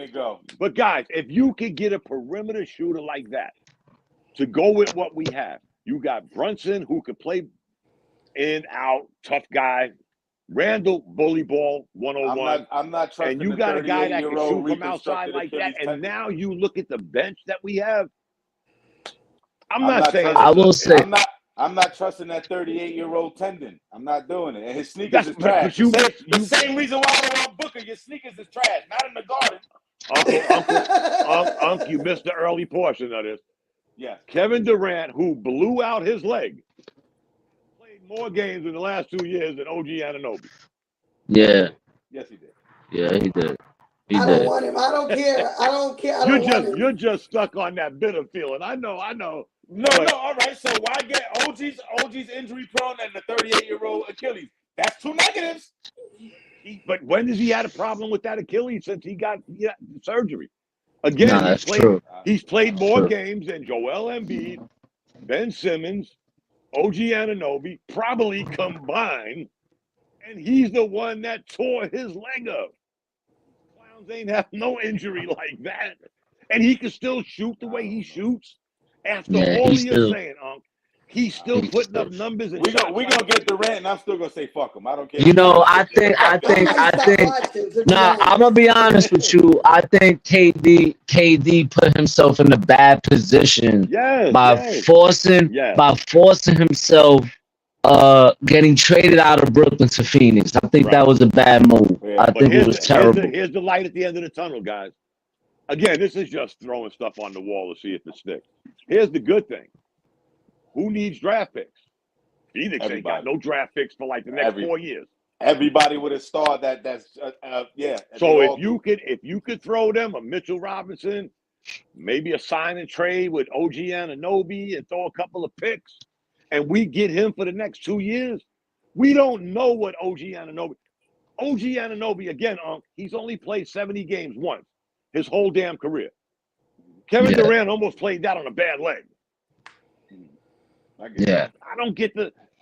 Trust me, Did you see our record? I'm just not. You seen our record when OG played? But we said that before you came on too. Yeah. Tell me what our record was when he got hurt, and tell me what our record was when it was him. We make it sound like he was the only guy on the court. We had him, we had Randall, and we had Brunson, who were playing their ass off even before we got Anunoby. The only thing is that our defensive rating went up drastically. Of course. Yes. And if we don't bring OG back, that's a waste of a quickly. Like we made that trade knowing that we're gonna re-sign him. Got to get beyond that, Got to get beyond that, because guess what? We gave up. We weren't going to sign quickly. We understand that. No, We wasn't. We was. For the life of me, and I said this earlier to Miss Nick, I'm ready to throw up here in RJ Barrett's only 18. Oh no, he's only 19. He's only 20. I think we all were over RJ. He's 66 years old. I was so over RJ. Let it go. Listen, before he even suited up, I didn't want him. He's soft. He's soft. Again, I don't. You know basketball. If any other draft, would he be the third pick? Hell no. No. Or the second round. Third pick of the second round. So check this out, guys. Let me see. Knicks need a guard. go after DeJounte Murray. If they're looking for a Not Murray. forward to replace Randall Laurie. It would to be better Laurie. Randall. fit Brunson, look at Laurie in Utah to stretch the floor. I just I'm don't not see trading Utah Randall. trade. I'm I not just trading don't see. Randall. I don't think see. the I don't. fact he went and fought for his country and came back and finished the season. That's pretty tough. But no, he's not the one we need. No, I like just Laurie don't. Marketing. Don't get me wrong; he's a good ball player. Yeah, but he's Yeah. not the one we Giving need. you what Julius Randle's going to give you. I think watching Yeah. what happened to Minnesota, who they going to make available. Nas Reed played his ass off. Who they pushing out the door? I don't want Gobert. Don't get me wrong, and I don't want Cat either. But in a three-way deal, we might be able to finagle something. I don't want Gobert. What? Nothing against Gobert, guys. Or Cat. Nothing I don't want against Cat him. either. He's like having Mitchell Robinson, great defensive player, limited offense. Yeah. We don't Yeah. need that. Again, guys, Yeah. at the end of the day, That's if true. nothing else flies and nothing else sticks on the wall, if we can get Lou Dort on the low to be Julius Randle's backup, that's a win, guys. That's assuming we keep OG and That's the one with the dreads, right? That's number You 5. talking about? You talking about not? You talking about Nas? Team with Jamal Murray and Shai Gilgeous. He looked like a linebacker. Lou Dort, number 5. Oh, Lou Dort. Yeah. From OKC. Yeah. You know, he's a really good two-way player. I love his energy coming off the bench. He runs that floor like a football player, man. Like, wow. He's like Yeah. OG. He's like a big he is. What kind of break is the other team going to get when you got the body of Julius coming at you, and now we throw this guy in his place? Oh, that's fire. Who did that? Who did that? Wow. Fireworks behind me. That's crazy. Wow. I'm not outside. I'm in the outside. Yo, that's crazy. That was a message. That's a message. You know what they say. Yo, whatever. You know what? I think whatever you said, Dom, they liked it and the fireworks went off, man. Because the basketball guys say, "Whoa, I wanted to retire where Nick lives. My goal was to retire in Texas. That was fire, boy. I've been there a couple of times. I love the weather. I was in a pretty good spot right outside of Austin. And at that time, we was able to go to San Antonio to see the Knicks and the Spurs, Dallas to see the Knicks and the Mavs. The Yankees played against the Rangers. So we was in a pretty good spot. You know, again, to be in the Army, that's kind of hard to be in a place where you can actually enjoy that much sports. But yeah, my first goal, Miss Nick, was to retire to great. I always said the great state of Texas. Yeah. I'm gonna throw another. I'm gonna throw another name out there. How y'all feel about John Collins? As a backup for if God, I'm just throwing names out in case like a Lou Dort gets. And that post is still fresh. That post is still real. Like his head still hurt. Like, let's leave him in Utah for a little bit. Yeah, for a little while. Okay. See, I also got a feeling that we're not going to make the move in the summer because, one, if we do trade Mitch, we got to kind of showcase him. Like, yo, he's good after the injury. I got a funny feeling it'll be right before the deadline. Like, here we go, the Knicks make a decent move. I don't feel like it's going to be great in the summer. I just feel like the summer's going to be more about re-signing OG and Isaiah or not, and then we'll go in and see what we could do. I got a funny feeling it's not going to be a big move in the summer. I feel sorry for John Collins because it seems like he's one of those guys that got the money and he just went in the opposite direction. Yep. Yeah, because before the money, he was a really good player. He was a hard-nosed guy, yeah. He was. He really was. In the first round that year, too. He was giving us problems. But I mean, when you think of stuff like that, do you think it's their play? Paulie, you in the Matrix. You think their play has just went down, or they were just not in good situation for the type of player they are? It could be maybe things. I think gritty wise, I think he fits right in. He plays defense. He's gritty as hell. He can shoot the three. He can take it to the basket if need be. I mean, I think he fits. Maybe Utah isn't a good fit for him. I mean, as a Again, we'll say backup, Atlanta. remember. I hear Utah isn't a good fit for a lot of our people. You know what I'm saying? Like, I like John Collins. He's athletic. We got to look at his contract again. Lou Dort, we could sign Lou Dort on the low. He's not asking for starters money. He's going to get a good contract to be a backup somewhere. Yeah, we could throw him $1 million. We could throw him $1 million or $2 more than what everybody's offered. Just be like, yo, we can get you this in an ascending contract. Like, yo, you'll go up 0.5 or 0.75, and then the last right. We could definitely do that. You're right. Yo, I ain't gonna hold you. I buzz about Jared Allen from Cleveland. What do y'all think about that? Isn't that just like a healthier Mitch? Because he's not an offensive threat either. No, man. I don't know with Jared Allen. He's another guy that's we need our backup center to be like Nas Reed, to be able to come off the bench and hit a shot if they leave him open.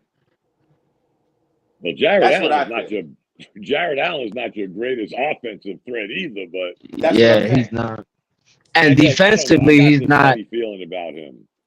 Defensively, he's not either. Like before, maybe when he was in Brooklyn, I feel like he was a better defender. I feel like in Cleveland, he's been pretty much exposed over there. I'll tell you what, I bet Cleveland's biting their tongue now. Why didn't they give up Allen instead of marketing? Right. Oh, they are. Right. Damn. The more I think about this Lou Dort shit, think about a small lineup, y'all. But listen, I feel like the 5, Dort at the 4, OG, Hart and Brunson, or Devo. I think Dort would probably be the best fit. You're actually right. He's a good fit, and he fits the Knicks mojo. Yeah, he's tough too. Yeah, he's tough. Yep, he's tough. You know, he'll be like a baby Tom Thibodeau. You know how Tibbs loves those guys. Tibbs will love him. Yeah, Tibbs gonna love him. He's like last night. I brought it up last night to our guys, and they was like, "Who's Lou Dort?" I'm like, "Oh shit, forget it." You know, he reminds me of Josh Hart with a bigger body. Yeah, with a bigger body, right? And guess what? You know, guess what, Kev? We get him. Yeah, we saved Josh Hart. Josh Hart ain't got to be a backup power forward no more. He can run that's a fact. 2 and the 3. Yep, he could do the 2 and the 3 again, and don't with the big guys. And then you have both of them as on your bench. Right. And that's about 15 rebounds. Hold on. We talking about the guy from Oklahoma, right? Yeah. Right. Yes. Right. So I'm looking at his he's on a contract until 2026. He's under contract? Oh, he's under contract? Yeah, I think he signed an extension. Oh. He signed or he's what's his contract, Nick? He did. He signed. What's his contract worth? What's he getting? It was worth. What's the annual? Yeah. Hold on. Let me see. So this year he made 15. Next year 16, then 17, then 17 again. That's Mitchell Robinson. Yeah, that's actually. Guess what Oklahoma City needs? They need a center. They need a big man. Oh, they need a backup big man. Yeah, especially with this guy, Dr. Bones. I mean, yeah. I don't see that kid surviving very long with that body. I mean, not at the 5. Not at the 5. No. Not at the 5. He's gonna end up a 7'3". You know what I'm saying? Man, now you know, now that you mentioned Lou Dort, because I've always been a fan of Lou Dort. Now I'm intrigued about that because now I'm looking at that second unit. Who's Lou Dort's agent? With him and Josh Hart on the floor at the same time. And wow. We got the friendly asshole, and then we got the silent asshole. That's a good 15 rebounds tonight. But no, that might even be more because Josh Hart will give you 15 rebounds to 18 rebounds all by himself. Yeah, alone. Yep. That's 20 rebounds between them, 25 rebounds between them. Yo, that would be insane. Let me tell you, that would be insane. I never really thought about that. It will save Josh Hart. I never Think really about what thought Josh about Hart went that. through, guys. Wow. Yeah. No, yeah. Josh Hart Miss took Nix Yeah, ain't Josh happy. Hart took a She beating Miss last Nix year, ain't guys. happy about this because this is involving her baby. So she's sitting back there waiting for this segment to end. No. Like, yeah, okay. So I mean, if we can keep IHart, I'm cool with trading him. Sims, what are we No, doing no, with Sims? I like well, Sims. Sims is under contract for 2 more years. Trade his We ass. gave we gave Sims a 3-year contract. I think it was. He gotta show up too, guys. Come on. He gotta get Well, playing time to but show hey, up, hold dog. up. Yeah, I was just about to say that, I was just about to say that he never gets the playing time. When he I gets feel the like, playing time, he shows up. yeah, Does he? I mean, I always look at it this way, guys, and there's no shade. Again, we're not in practice. We don't see what Tib sees. We don't see his work Right. ethic. So I always look at it where there's got to be a reason he's not getting more minutes, especially with It's what the we foul went trouble. through I last think it year. is. He gets in foul trouble a lot. He'll That come in too. for 7 minutes and But leave with then 3 we fouls. go back to Josh Hart saying they only fully practice 6 or 7 games. So Right. when do you get an opportunity to show anything different? Right. But yeah, that's true. again, Miss Nick, Tom Thibodeau is seeing something we're not seeing. I always say this. Whoever the coach is. Or maybe he's doing the same thing he did to Deuce to Sims. We'll see this year then. You're right. We'll see this Yeah, year. Because we because were saying the same thing about Sims, or the same thing about Deuce all these years. Like we knew he could give us more, right? We saw it in the G League. We knew he had some and talent. they kept bouncing him back and forth like, yo, something's up. And he wouldn't play him. He wouldn't play him. Then we make the trade, and Deuce is like, boom. Guess what, Miss Nick? Deuce is always aggressive defensively. Again, somebody's wheels were turning. Because I mentioned this earlier. We took Emmanuel Quickly, R.J. Barrett, and Quentin Grimes and said, we'll see you when we see you. We gave Deuce McBride a good contract, and all of a sudden, he became Deuce McBride on steroids. He became the Prince of New York. He became double his contract. Somebody saw something in this kid to say, Yeah. we're going to get rid of 3 players, and we're going to say, hey, man, give us what you got. Like, they didn't do that out of nowhere. No, they didn't close their eyes and hit the pinata and Deuce McBride came out. No, they saw something. And So think about now, we gave up 3 players. And with Deuce that being McBride said- played better than all of them. with that Yeah, being said, he I'm glad did, you he said did. that, because that now you're speaking on complete management office, from the coaches to the staff to the scouts. Now, what I'm more worried about, besides the players, because the money's there, we can get it done. We're going to get who we want, is losing coaching staff. I don't want our coach to go to Cleveland. I don't want the assistant. I want to bring all of them back too, because they all played a part. You would see all of them come out to specific players sometime, and they all would come out to Deuce. Rick Brunson come out and high five everybody. Whoever's hot, he's one of the. I think we need to keep that too, because that is the heartbeat of what we got going. It's the coaches. Well, I don't think Jalen Brunson's pops is going anywhere. But I think Johnny Bryant.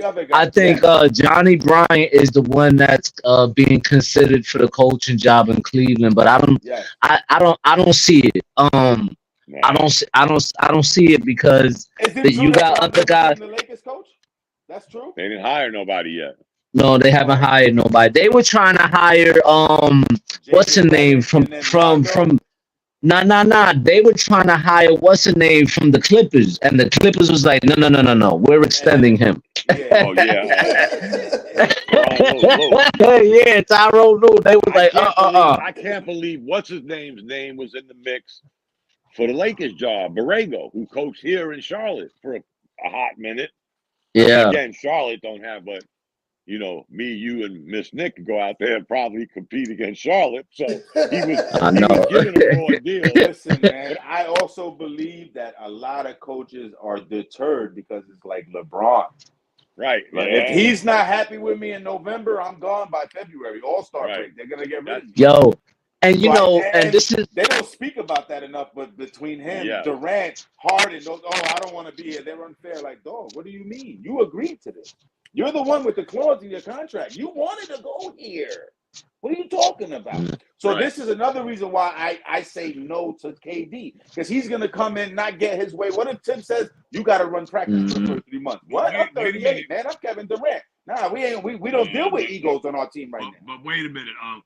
Kevin Durant only put the Nets on blast when the Nets lied to him. The Nets said, we're all in. We're going to keep you. We're going to keep Kyrie. And all of a sudden, you traded Kyrie to Dallas. So you kind of forced his hand. I remember that. You kind of forced his hand because now he's thinking, damn, where am I going with this garbage? Yeah, but he complained about the coach in Phoenix, and now he's gone. Well, I'll tell you what. Phoenix has had problems with their coaching because Monty Williams should have been gone before DeAndre Ayton. Let's not forget, that year the Suns got to the championship, he, like a little baby, nothing against Monty, I love him, play whatever, but he got into that little rift with DeAndre Ayton, and he put DeAndre Ayton on the back burner, and they didn't win another game. Remember, they were up 2-0. He gets into a rift in the championship with your starting center, and then you don't win another game. That. He should never have another job. Never. Yeah. I don't want to hear the sympathy. I understand he lost some of his family. I get it. I feel sorry for him. God bless him. That has nothing to do with basketball. Yeah, you shouldn't have nothing to do with basketball. He put DeAndre Ayton on the back burner, and you didn't win another damn game. And they still brought him back. They got rid of DeAndre Ayton faster than Williams. And now he got another job making $14 million and can't get out his way in Detroit. Yo, that team is fast. Playing in obscurity and still bitching. Still bitching. Exactly. Still bitching. Exactly. Come on, guys. Sometimes you got to say, again, I like to see new blood when it comes to coaching instead of these retreads and these recycled coaches. But where are they coming from, guys? If they're not coming from the college ranks, where are they coming from? They're coming from the NBA. What happened to Sam Cassell? He's been an assistant coach since Jesus. That's right. Moses parted the Red Sea. He's still an assistant coach. Mark Jackson. Well, he's never getting a job. He's never. No. He did something. I don't want to get too political. Did he not create what is going on over there? Mark Jackson crossed that line in today's society. And where he crossed that line in that area, there was no coming back from that, folks. I'm sorry. I love Mark Jackson. But again, when you talk about the political and the cancel culture type shit, there was no coming back from that. Not to mention, at that time, Golden State's president was, need I say gay or whatever new word we're using nowadays.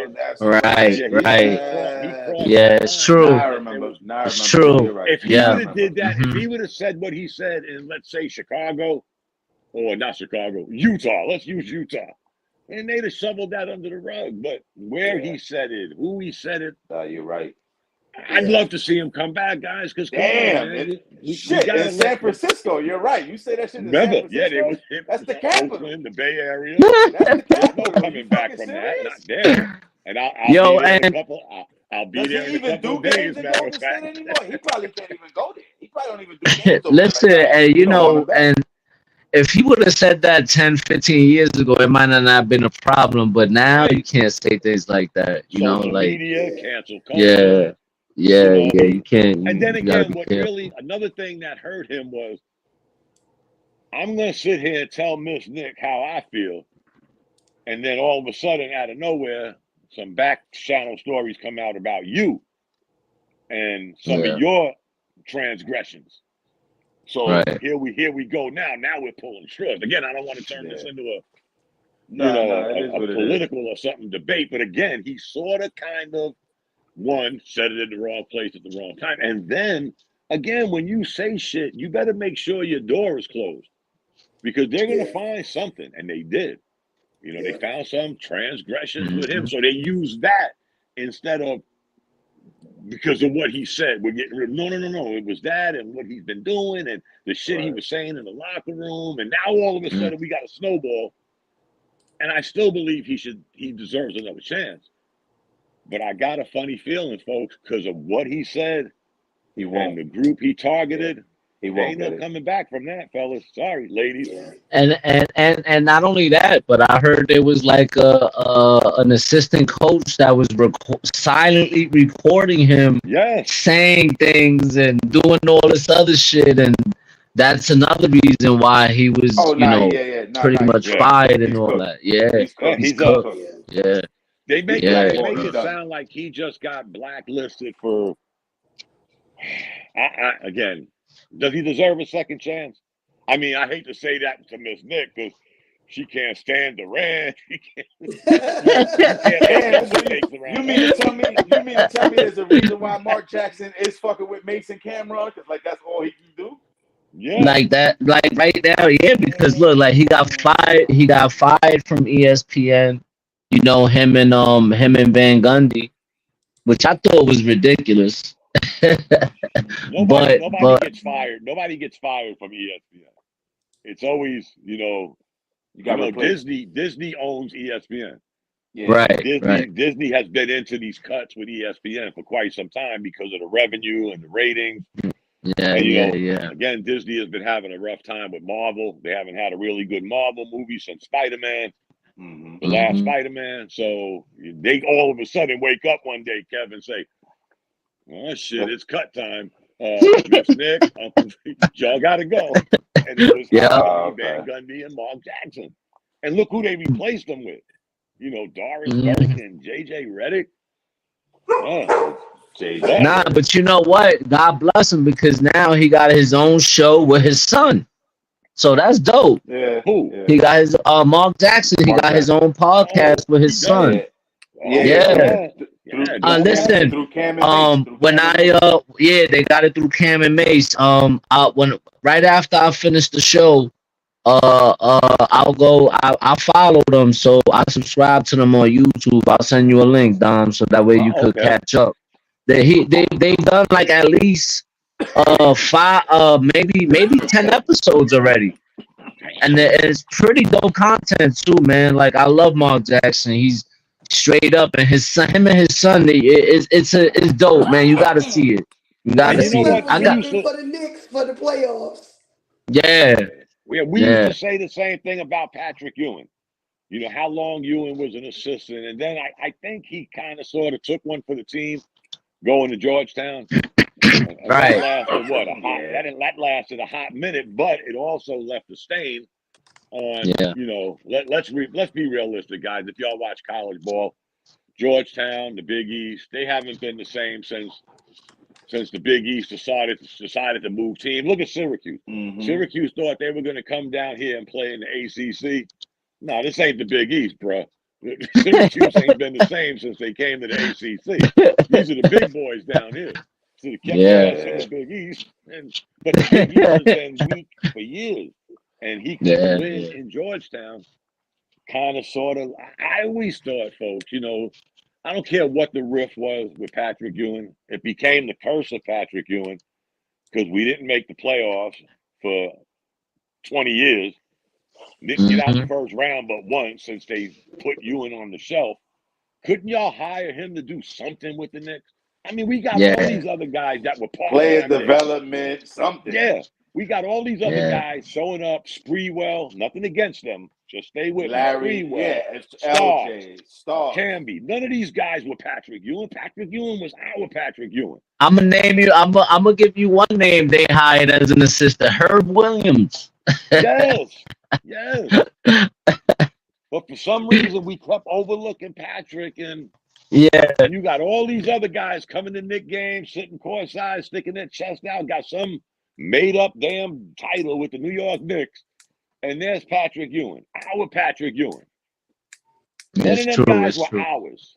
None of them were ours. John Starks, Allen Houston, Spreewell. None of them were our players.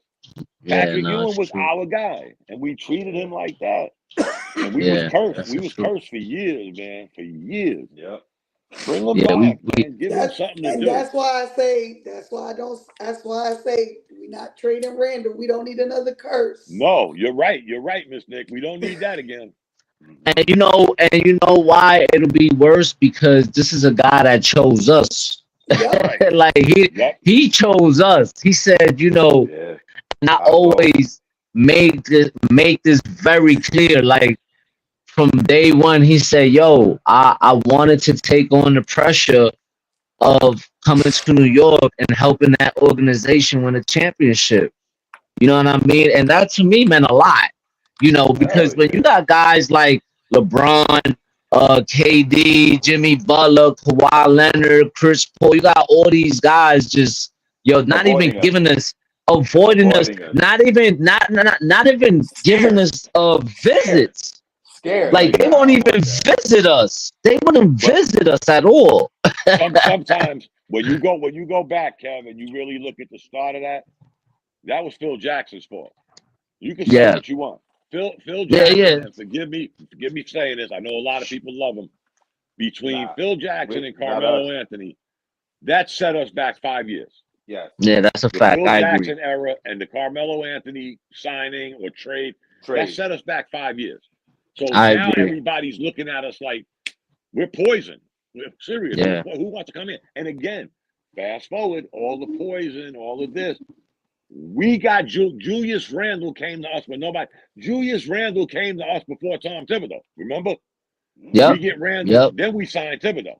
Let's not forget Yep. that. So he came Right. to us when we was bare knuckles. He said, That's "I a want to fact. play for the Knicks," just like Amari Stoudemire did. That's a Unfortunately, fact. his injuries and all of that curtailed his career in New York. But Julius Randle did exactly what Amari Stoudemire did. Nobody Right. wanted to come to the Knicks at that time. They're poison. Then we get Phil Jackson. You New Yorkers did that boycott at Madison Square Garden, and James Dolan threw you a bone Oh and put man, on the marquee. We hired Phil Jackson. I'm Everybody guilty. I was clapped. there. I was Everybody there. clapped and went home, and we became shit for 7 years. So Yeah. again, guys, when you look at the Leon Roses, Melo's number, ironically. yeah, when you look at the Leon Rose, Tom Thibodeau, and that little era we got right now, guys, we haven't seen nothing like this since the 90s. Since the 90s, exactly. And It's it's a funny long that you time, said man. front it's office was funny gonna that make you the said right that. move.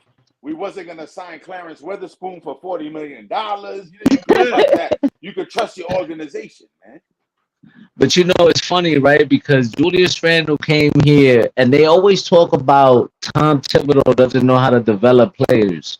Mm. And as soon as Tom Thibodeau became our coach, Julius Randle became a whole different player. Every year All-star, got better. all Every year NBA. got better. Every year Yo, developed his 3-point shot with us, his one-on-one off the dribble with us, and then he became a bully with Thibodeau. Now, don't get me wrong, Randall was never soft. It shows that one play with Garnett when he was a rookie that he ain't back down, and Kobe's like, he did what Julius Randle should have did. He did the right. So he always had that, but Thibodeau gave him that. Yo, this is your house. You're the main dog here. You gotta protect your house. And he had that even when, like he said, even when we had 15 wins, he wasn't backing down. That was when we had Alfred Payne and all that, and he pushed old boy for shooting that 3 in 15 seconds. You damn right. I like those type of guys.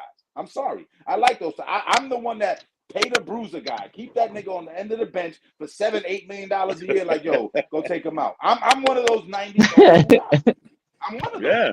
And I see Lou Dort being almost a combination of a Oakley and Mason.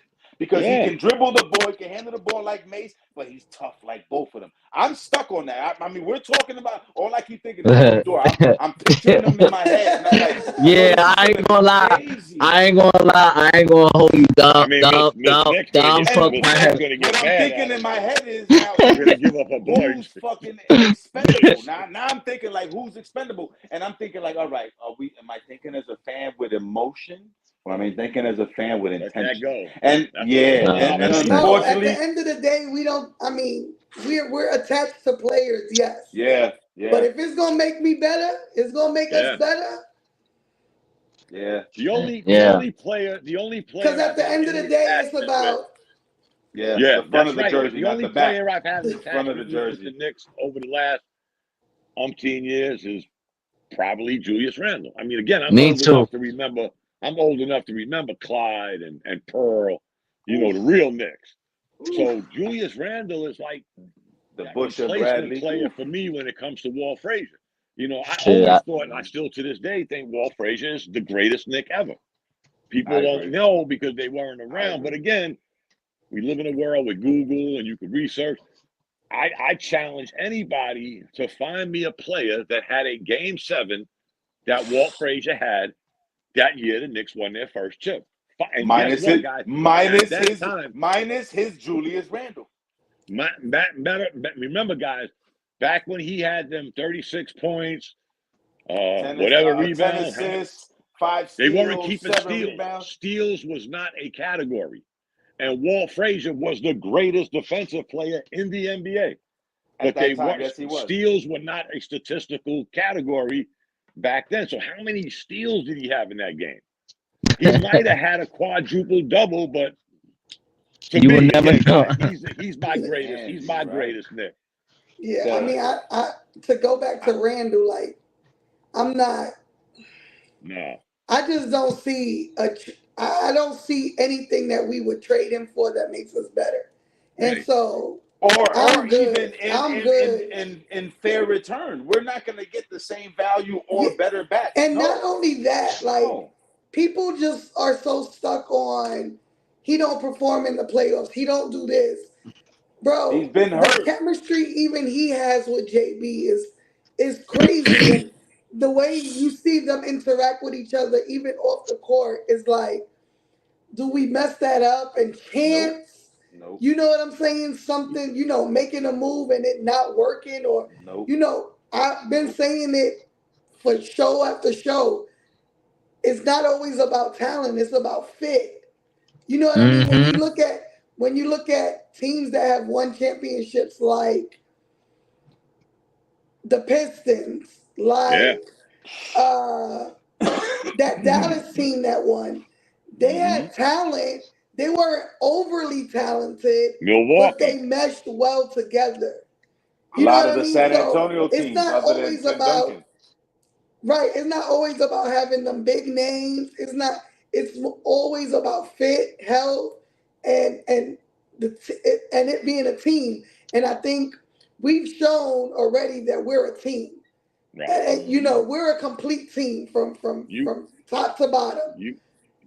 Health is important for us going forward. And, of course, we have to add a piece because we're not at that championship level yet. But you don't take away a core part of that piece and make a move, because that's not what we need. We need a minor tweak. We don't need a... That's it. Right. We don't need to panic and go crazy. And again, like you said, we were cursed with you, and I can't chance that again. I can't chance that again because he didn't have to come here. He didn't have to stay here. Right. He could have been fed up with us as fans, fed up with the media. You know what I mean? He could have just said, I give up. Fuck this shit. Like, I'm not dealing with this.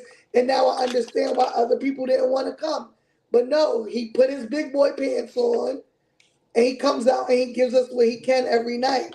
Trust me, if he would have gotten any inkling of being cleared to play the playoffs, that man would have not. He would have not had surgery. He'd have been there with us. He'd have been fighting with his one shoulder, because that's the type of guy he is. It's not a lot of players in the league built like this team. No, listen. Mentally, physically. Julius Randle is better than half the power forwards in the league with a separated shoulder.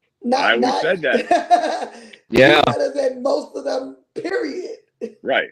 Give me 6 power forwards better than them. Here's the funny thing, Miss Nick. When everybody says about that playoff he didn't play well in, nobody remembers that we're not even in the playoffs without him.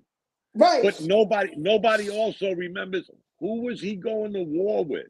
Right. Alfred Payton. Yeah. Exactly. That's what I'm saying. Like, he didn't have a team then.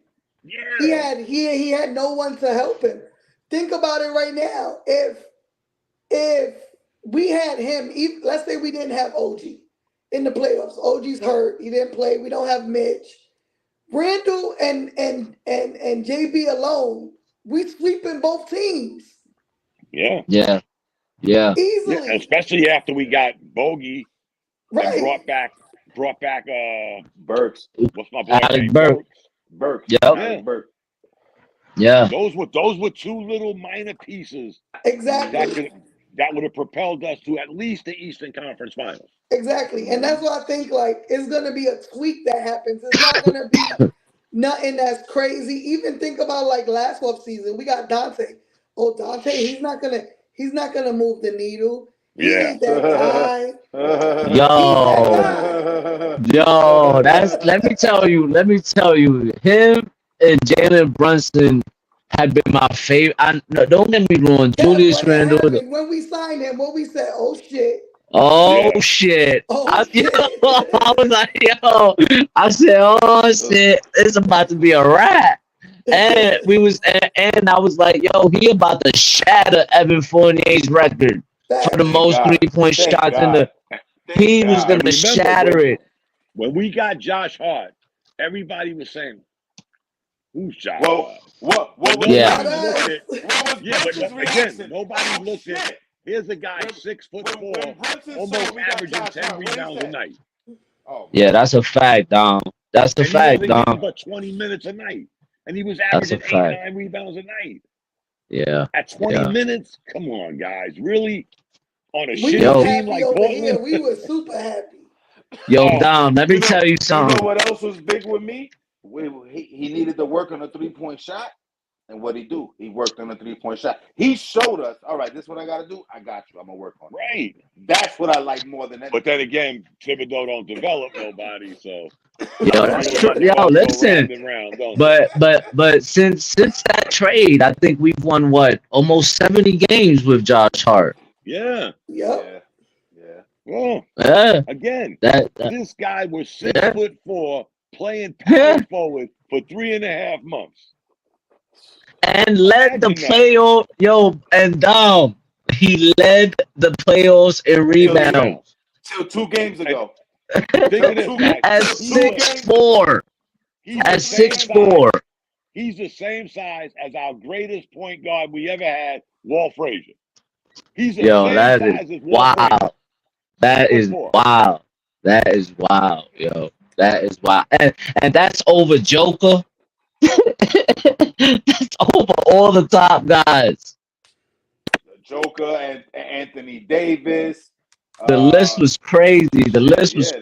I was like, okay, this is different. This guy is different. Yeah. We got some dogs, man. Like, shout out to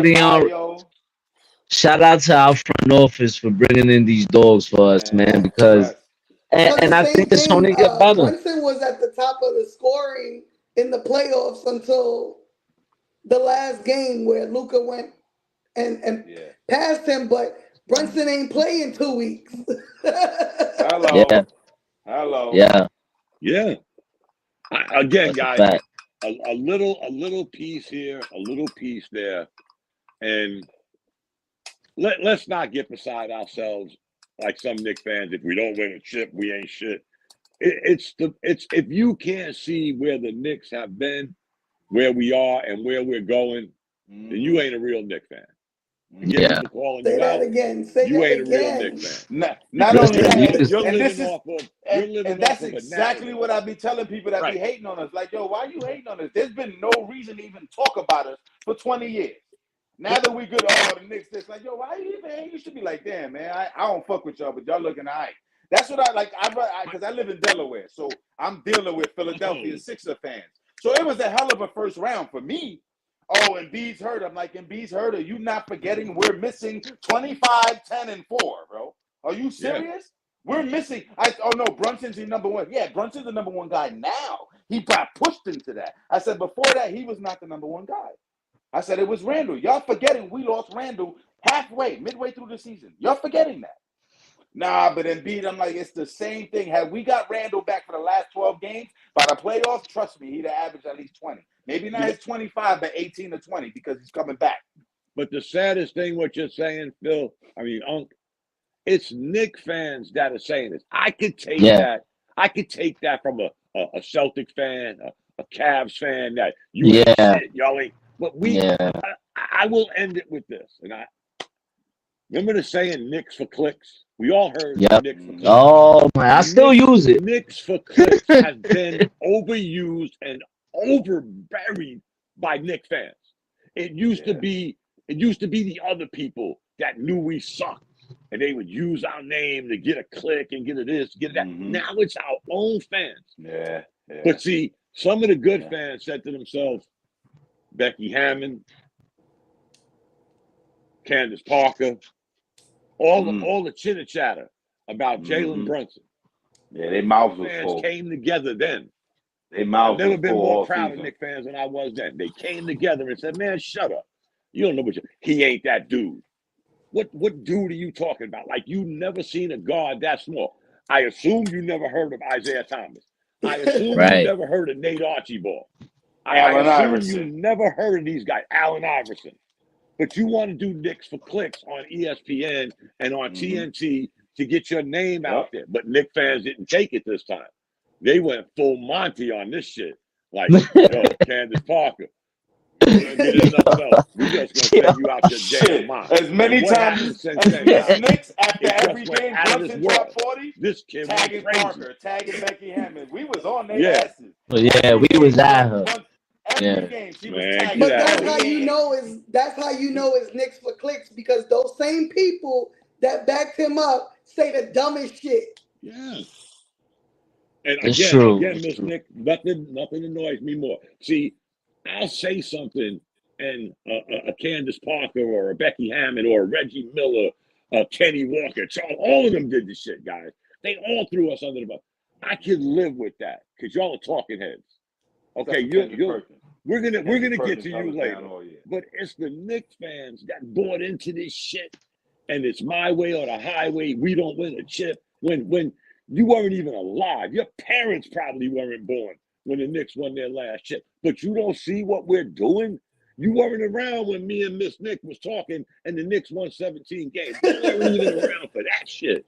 And now y'all all of a sudden want to be, if we don't win a championship, man, shut up. Exactly. I feel exactly the same way. Like, we've seen plenty of worse. If you're a Knicks fan, you've seen plenty of horrible seasons and trade moves and signing free agent signings. You know what I mean? Clarence We've seen all kind of Jerome James. And regardless, I don't care what people say. The Melo trade was not a good trade.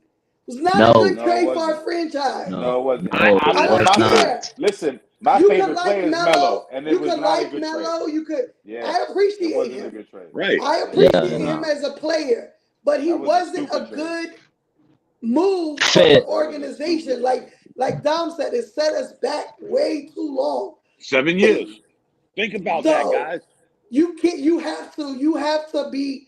This is why I was not pissed off that we lost. I was disappointed at the way we lost, with everyone going down. Yes, but not at the guys. I don't think I've been this peaceful in the off season. Yeah. Word. I'm not thinking like who ain't coming back, because to me they all coming back. Right. I don't care what I see on Twitter. I don't care. And I used to like Ian Begley. I don't give a fuck about nothing he says, because he starts so much shit on Twitter with all these trade and this one ain't signing and this one. If you can't tell me where you got that info from or how you compiled that shit, don't just make a statement saying Julius ain't coming back. Yeah. I unfollowed him. Tell me why you stand on that. I unfollowed him, and on one of my last posts, I was like, yo, I don't trust anything anybody says if it ain't Woj, because that's who Leon Rose talks to. And that's what I be telling people, like, yo, stop putting these up, because if Woj don't talk about it, I ain't listening to it. You know what? I don't listen. I'm going to give y'all something. I don't listen to none of that, because you know what? Over the last 2 years, who saw OG Anunoby coming to the Knicks? Where was the Thank you. Well, all of these trades that went down the last 2 or 3 years. Nobody knew shit. There was no Sham. There was no Woj. These things went under. And guess what? We already know as Knicks fans. Dom, even before OG, No one knew The John Cam Starks was Reddish. about to happen. The Cam Reddish trade, the Derrick Rose trade. Nobody knew about those trades. But here's the good thing. And some people get annoyed with it. I don't. I love how the Knicks keep shit close to the chest. We do too. Yeah, we don't me need too. to be putting our laundry out there. We want Thank our you, laundry thank done. you. We'll do it ourselves. Thank Y'all you. sit Thank back you. with your rumors. But I love it. It's crazy because I think it was like Mark Berman or something said something right after the end of the season, right after we lost, about Leon Rose not wanting to talk to the media. And I tweeted him back and I said, talk to you for what? So you could misconstrue everything he says, put out your narrative. He already told you the plan. 4 to 5 years we'll compete. And guess what? 4 to 5 years we're competing. Here we are. We're going into year 5. I'll tell you how much of a crazy fan I am. I'm a diehard Yankee fan. I'm actually a bigger baseball fan than I am basketball. I love the Yankees. I'm from the Bronx, so that says enough for itself. Right. The Yankees losing 4 straight to Boston did not pain me as much as Charles Smith missing those 5 bunnies under the basket. I think that's the worst thing I ever experienced as a sports fan. I wanted to find Charles Smith and break his legs. He needed his legs broken because you couldn't jump to dunk the ball. So let me just break your legs so you don't got to use them no more. But then again, I started doing my research. And at that time, remember, the East were the tough guys. The West was the finesse soft guys. And where did Smith come from? Came from the Clippers. Came from the West. He's under the basket. Yeah. 5 went to Pittsburgh though. Shots, and you went can't to Pittsburgh make a dunk at 6'10". I'm telling you guys, nothing in my sports life was ever that painful. And the Yankees lost 4 straight. Only team in Major League Baseball to lose a 3-0 lead. And Charles Smith's bunnies pain me more than that shit. Maybe because I lived and I've seen the Yankees win enough. Maybe. But that Charles Smith moment, guys, I'm telling you, if I'd have ever ran across him, I don't know, it might have got ugly. I'm serious. I ain't gonna hold you. I ain't gonna hold you. Worse than the Reggie Miller shit. That's worse than the I ain't gonna hold you, man. Yeah, it was worse than Reggie Miller because we beat Reggie. Listen, that sweet Boston. When they came back on us, man, I ain't gonna hold you, man. That was the worst for me in my sports time and this watching baseball. I think that was the worst for me ever. Were you like alive for Charles Smith? Yes, I was. Yes, I saw that. I think it was accumulation of things. We finally got really good. We finally have a chance to put these Bulls to bed. I've seen the Yankees win enough, guys. I could die tomorrow. I've lived a great life, man. I've ate well. Yeah. I retired early. The Yankees won the World Series numerous times. The Knicks didn't do shit. They haven't won since I was a little kid. And you missed 5 bunnies. There's no coming back from that, man. Well, somebody says Starks 215. So let me share a few. I saw that one too. Let me share a few. I saw that one too. Who remembers what happened June 22nd, 1994? We lost Game 7 against Houston. Yeah, we lost Game 7. Yeah, that was my birthday. It. John Starks was my favorite player. But we got John to Starks Game was 7. My favorite player. Need I say more? But we got to Game 7, Unc, and we didn't. That's when that. And remember, 1994 was Michael Jordan. Yeah, OJ, of course. But no, that was the Michael Jordan decides he wants to play baseball. So we didn't have to get past Mike. But that year with Charles Smith, folks, we was one layup away from saying we got him where we wanted. This 6'10" son of a bitch. I just need before I die. Before I die, I need to see a Knicks championship. The Giants gave me some. Listen, the Giants lost to Baltimore was a crush to me in the Super Bowl with Kerry Collins too. But the Giants gave me 2 big, great ones. I got to see the '91 joint when we beat Buffalo. The Yankees, Derek Jeter gave me 5. The Knicks got to give me one before I die. I swear to God. Word. That's all I need. That's all I need. All my team. I've seen all my teams win a championship. Yeah, you get the little infinity gauntlet. You know what I'm saying? You get the infinity gauntlet. Like, you got to see all your teams win before you die. As a sports fan, you complete. Yeah. Internally, you complete. Now you're gonna want I'm more. old but you can enough to always have sit back. seen the Knicks win, but I understand y'all's pain because we haven't been. Matter of fact, guys, we haven't been that good realistically, even after '94. Again, I look at '94 as the open window. Again, Mikal decides he wants to try to go hit curveballs at 6'6" and ain't played baseball since high school. We found that door open for us.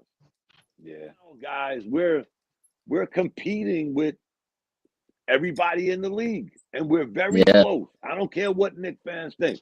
We're closer than some might think. So if you want to live off of that dead narrative that you've been beating for 2 years that has not come true, I mean, damn, guys, there does come a time where you say to yourself, damn, Kev, I can't keep being wrong. Maybe I should switch up a little bit. Maybe I should try to get halfway on the bandwagon. How do you get on the bandwagon of your own team is a mystery to begin with. But hey, we want you to come home. We do. We really want you to come home. I don't switch up. Get back to what fandom used to be. Let the narrative shit go and stop hoping for something bad to happen so you could wake up the next morning and say, see, Miss Nick, I told you, like little kids. Yo, I can tell you this, Dom. Over here with us, to us, it's all about our team. We want to see them do well, and we don't bash any of our guys. Yeah, I mean, don't get me wrong. We give constructive criticism. Right. Yeah, but we don't bash any of our guys. But we're not. You are one of the groups I started the Friday thing with. Right. Remember, every Friday I put out the little buddy check. We all say hi. We're all doing good. It started with a handful of us, but we were all Knicks fans. Right. On that thing I do, we were all Knicks fans. I sprinkled a couple of Yankee fans in. I started out with one group. Now I got 5. But it started out with Knicks fans. And then I sprinkled in some Yankee fans. But some of them, I look and I say, I don't want to be a bitch, but I think I should cut them off this. Because how am I doing a buddy check with a guy that's not my buddy? Bashing my own team. This ain't working, man. Come on. But I hear again, I do it. It's an old habit I've had. Again, we got Knicks fans that'll say, oh, why do we have Julius Randle? They suck. Why we still have Tom Thibodeau? He's playing our guys into the ground. But what did we make the playoffs, guys? 3 out of the last 4 years? Yep. Second round twice. Home court advantage twice, first round. 50-win season, the first 50-win seasons in like God knows how long. 54-win season. Yo, 20 year again. Melo, remember Melo? That name. Right. That was the year. That was the OG team. That was the OGs. Even that team gets one game away from the Eastern Conference Finals. Fire Mike Woodson. Let this guy go. Like, what the fuck was going on? Back-to-back second round playoff. Like, you seeing a difference right now, And I'll go to bat to say that if we was healthy, we could have made a nice little run. I kept saying it because Listen. Normally when I started to say if we was healthy, we'd be playing Thursday. That's a fact. If we was healthy, that's a fact because Boston didn't impress me at all. Nope. Right, exactly. Nope. But you know what? Normally, we as fans, when our team loses, we have a whole bunch of ifs and ands and pots and pans. But this year, like you said, Miss Nick, I've never really been so content with a loss. Because through all of that, this is the time we can say, you know what? If we had maybe just one of those 2 guys, maybe just Randle, maybe it could have been, and that's not being facetious or being a stone junkie for your team. That's an actual fact. We went 7 games with a team we could have beat in at least 5. Let's just be real. Nothing against Indiana. We could have beat them in 5, possibly swept them. Honestly, we could have. If we just had one of those players. I'd say Julius Randle because he gives to be honest, Julius if you Randle really want to think about it, if we would have had one of them, we probably would have been the first seed because Randle's going to give us at least 12 more wins. Yeah. Yeah. So we'd have had an easier way into the playoffs because Boston had it easy. They had it easy. Well, Every team just they think played was about missing a star. Every team they played missed a star. Listen, just think about the little stretch that we went with OG, Mitch. I think it was like what 14-2 in that month. In January, it was something. The it was record was like crazy. 16-2 or 15-2. 16-2. 16-2. Yeah, it was ridiculous. You know, so you know, I'm looking forward, man. I'm looking forward to see what this offseason brings to us. I think I think it's all gonna work in our way, man. To you know, for better things going forward. And I think facts, after this I front like office, they haven't did us wrong yet, and I don't think we should we should remain positive. Like if they haven't let it, I think so too. until they show us something different, we gotta have full faith in them. Right. That's it. And it's been health. It hasn't been them. It hasn't been the play of our guys. It hasn't been nothing wrong with the team. It was literally health. So the first thing I want is health. I want them to be healthy. That's right. Yeah, that's it. Come game one, I don't care about not for nothing. I When don't you care think about of like preseason. all Game the one. injuries, yeah, they came at a fucked up time because we were in the playoffs, but they came at a great time because they're gonna be able to get healthy, rehab well, come into training camp healthy, go into it's gonna fall right back into place. So yeah, it was fucked up that it happened when it did for everyone. But what did our guys? They went and got surgery the day after the season was over, like Brunson and Bogey. Yo, let's go. Let's get this shit over. I will say this, and it was a pleasure doing this with y'all because I haven't been around this much positivity because it seems like all four of us are one on the same page and we see the vision. We see the destination. We may not get there when some want us to get there, but it's in reaching distance now. We can actually see it, touch it. We on the right path. Close. It's that. Yep, we're on that path. If me and Miss Nick didn't jump off this bandwagon when we won 17 games, I ain't jumping off the shit now. I would never jump off anyway. But I could see this, and I seen it 3 years ago. I saw it the year we didn't make the playoff because to me, guys, that was the only hiccup this front office made. Remember, we made the playoffs, and they said, "Oh, you know what, Kev? We need more offense." So what did they do? They tried to go out with Kemba Walker and Evan Fournier. That was a go to the highest level. That was their one hiccup, guys. After that, they said, we always say it on this show. It wasn't an irreversible hiccup. Right, exactly. Because guess what we did? We caught ourselves.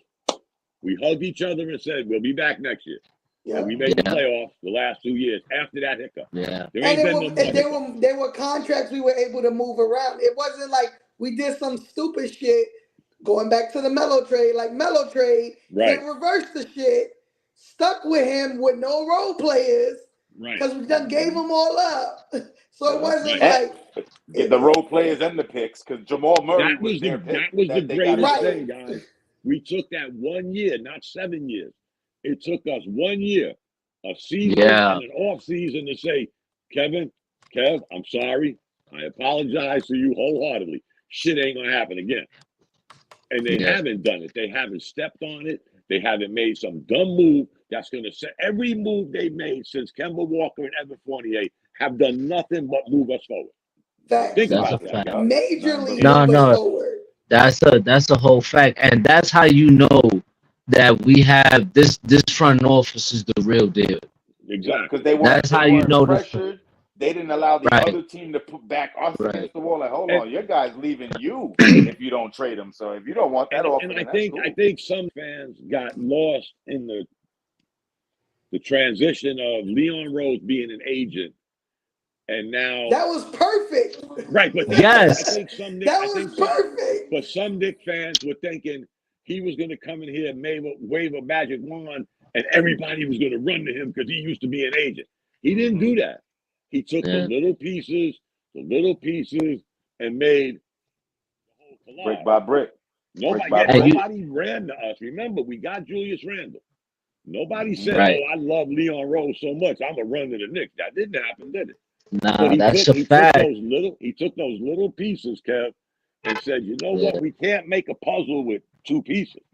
We got more pieces to make a puzzle," and that's what he did slowly. But I'm telling you guys, if not for that year with Fournier and Kemba, we'd be on a 4-year string of making the playoffs. Yeah, that one year, guys. I agree, man. And I'm not going to hold it against them because they I agree 1,000%. And they regrouped. Nah, I agree 1,000%. And you know, when we signed Leon Rose, I remember I was kind of excited because I said, man, you know, Leon Rose, what's his name? Worldwide West. Worldwide West. And we still had Scott Perry. I was like, yo, we got some finally. We got some basketball guys that know what the fuck they doing. Guys that got connection.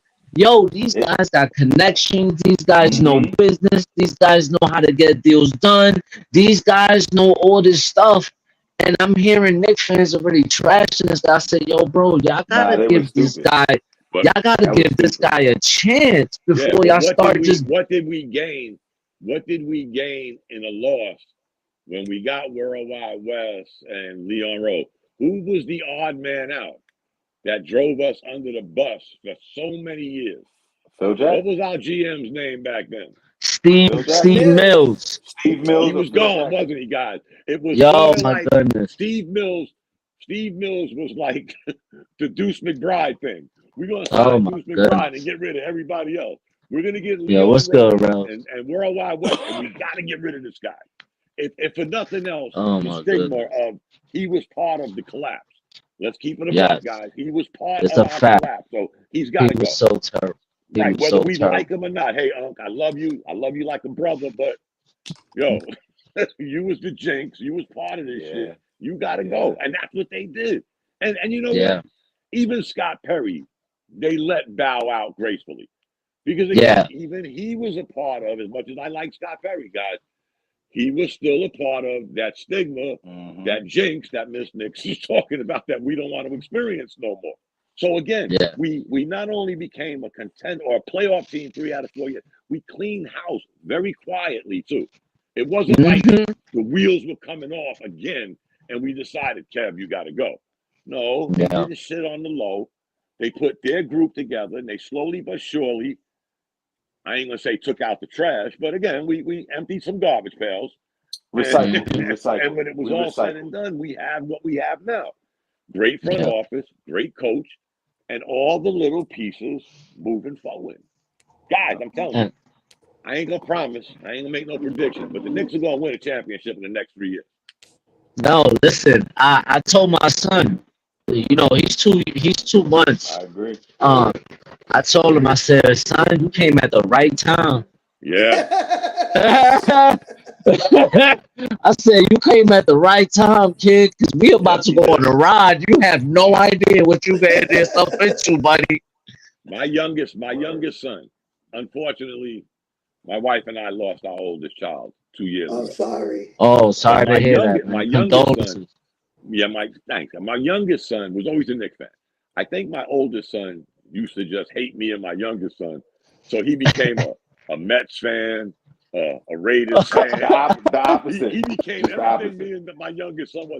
But my youngest son's memory of the Knicks was a little boy sitting on the floor next to me by the fireplace, watching NBC put the Knicks in the little bobble, the little picture on the screen. Remember that? First time. I remember that. I remember that. Argument. I try to give people this history lesson. Nick Ebersol was running NBC Sports.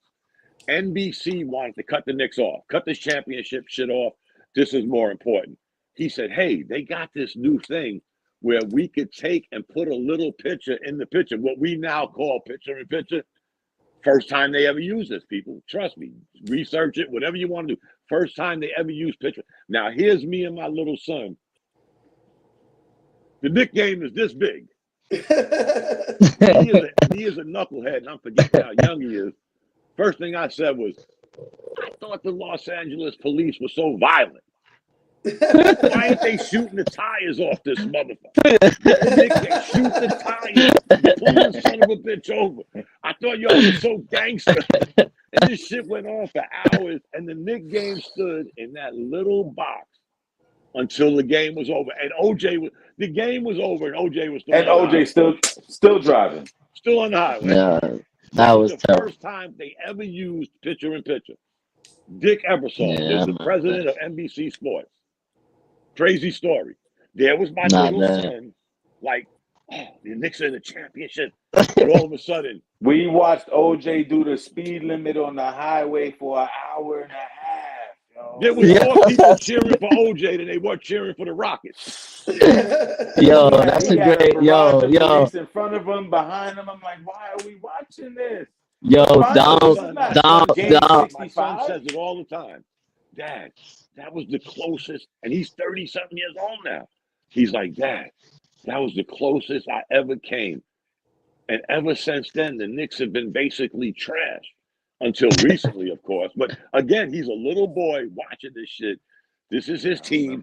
Got his little Knick hat with the button, they didn't have fitted hats back then. They had to snap them. That was his introduction to the Knicks.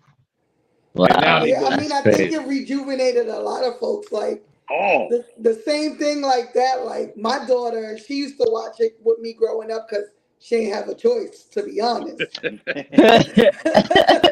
But, as she got older, she got into softball and then didn't like sports at all. And my daughter works full time. She goes to school full time. She don't got a lot of time in her day. But this season, during the playoffs, she's texting me every day, Ma, we winning, Ma. We got this, Ma. We good, Ma. And I'm like, yeah. Like, you feel proud. So I know how y'all feel. Man. And it's like, but then I also have friends that I've met through Knicks groups and stuff who are in their 20s or early 30s. They've never seen a team like this. Right. And like we will all talk after games before we jump, get on our recap.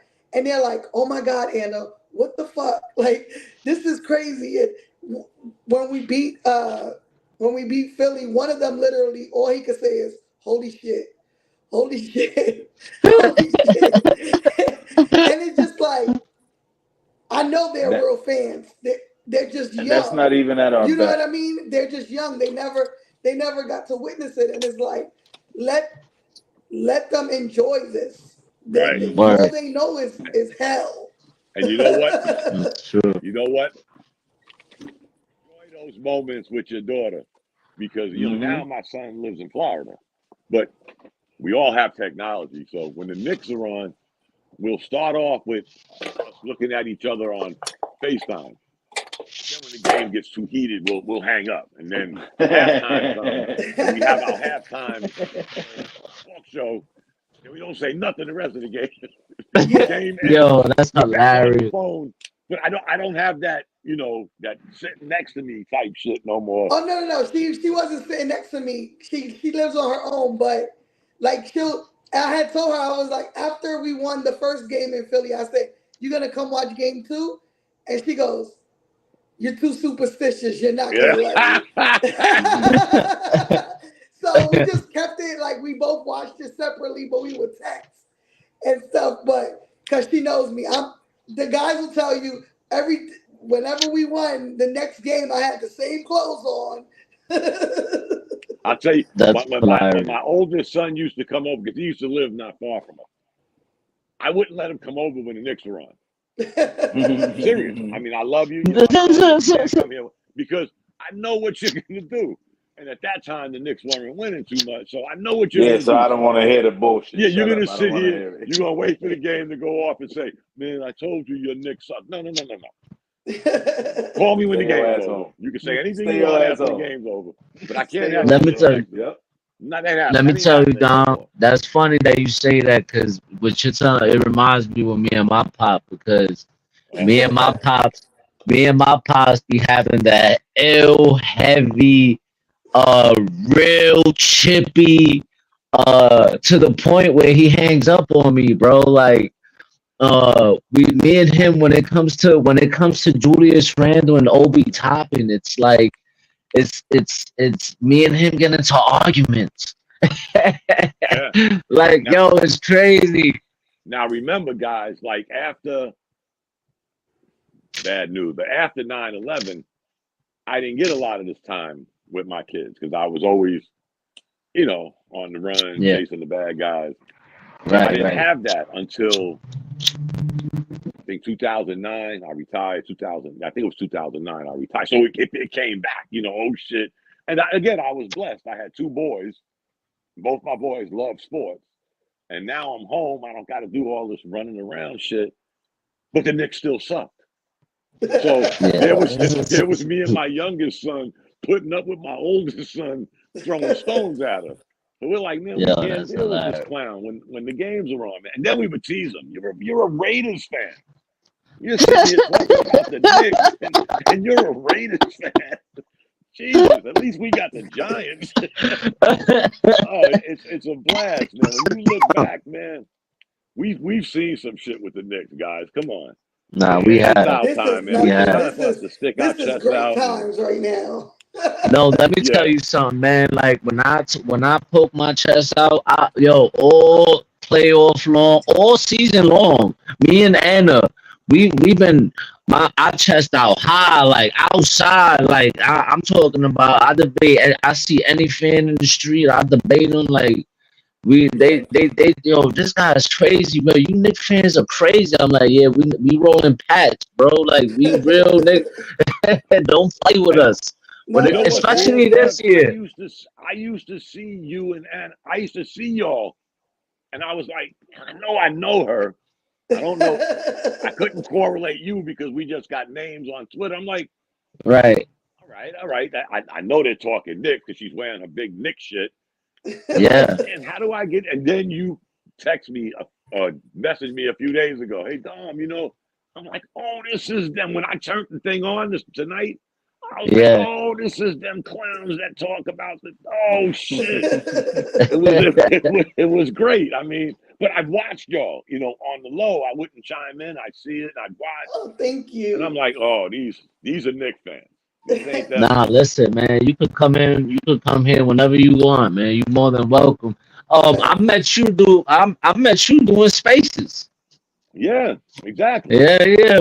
I used to do the live Knicks games on Spaces all the time. That's when it was fun, Steve. That's when it was fun, Kev. Remember, back when it first started, it was kind of fun. We all, it seemed like at that time we was all pulling for our team, which ironically don't happen much no more. But it's all about arguing and yelling and screaming. But I remember those days, Kev, because it was fun to do Spaces then. Slowly but surely, I would say, Kev, maybe a year after that shit just started going left further south than I was willing to travel. I already live in the south. Yeah, I don't need to go no further. So, no, I hear you, but it wasn't. I hear you. But it did introduce me to some good people. It did. Right. I met a lot of good people. Quite a few of them. Tony. I met him, Brutus. Yeah. So I met a few of them. So it was nice to put a name to a face in person. That's my boy. I don't drink. Brutus for like 15 years. Yeah. Remember when Brutus used to do the show with us with Steve? Then he started doing these spaces but at least Brutus still keeps it semi-calm. Not a lot of, I won't say back and forth, but yeah. Some of them just Brutus pretty much holds it down though. Like and in person he's pretty much the same. Like he's I only met him one time. Him and Nickinator, they're both from the Bronx. They both still live in the Bronx. Like we're from the Bronx. They still live there, and they was teasing me. Oh, when they saw me, they was like, oh.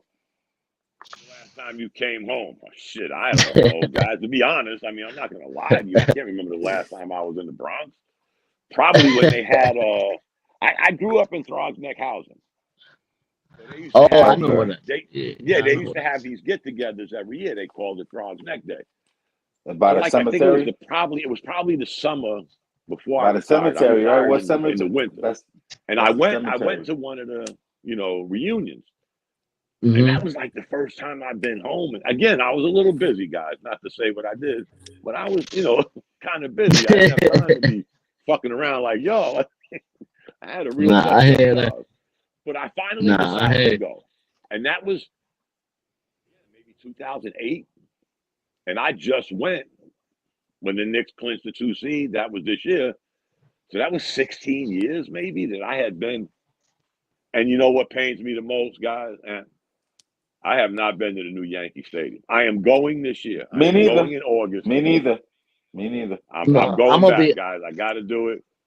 Because I'll tell you what, not to get off of basketball, each year, I have nothing to do and all day to do it. I pick 5 baseball stadiums that I'm going to visit throughout the year. I did 5 last year. This year, I've done 2 so far. I'm going to San Francisco, so I'll see that when I'm there. So how am I doing all this shit? And I've never been to the new stadiums in my own city. That's weird. And it's probably the closest. Well, no, Atlanta's the closest, but New York. I'm gonna be. I've been to Miami, that ugly ass stadium, and I haven't been. And I'll be honest, guys, and I'm a Yankee fan. A lot of my friends tell me, and some of them are Yankee fans, Dom, if you're gonna come to New York and you're gonna get a chance to see one stadium, I would recommend going to Citi Field. I heard the same thing. It's a better stadium. Yeah, it is. But it is.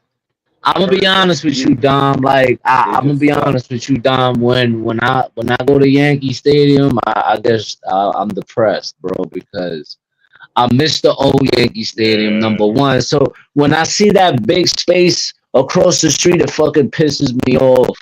I get pissed off, bro. Like it's just a big ass empty baseball field, and it pisses me off, right? So I thought they rotated everything. I thought. Oh no, it's a park. It's a big baseball.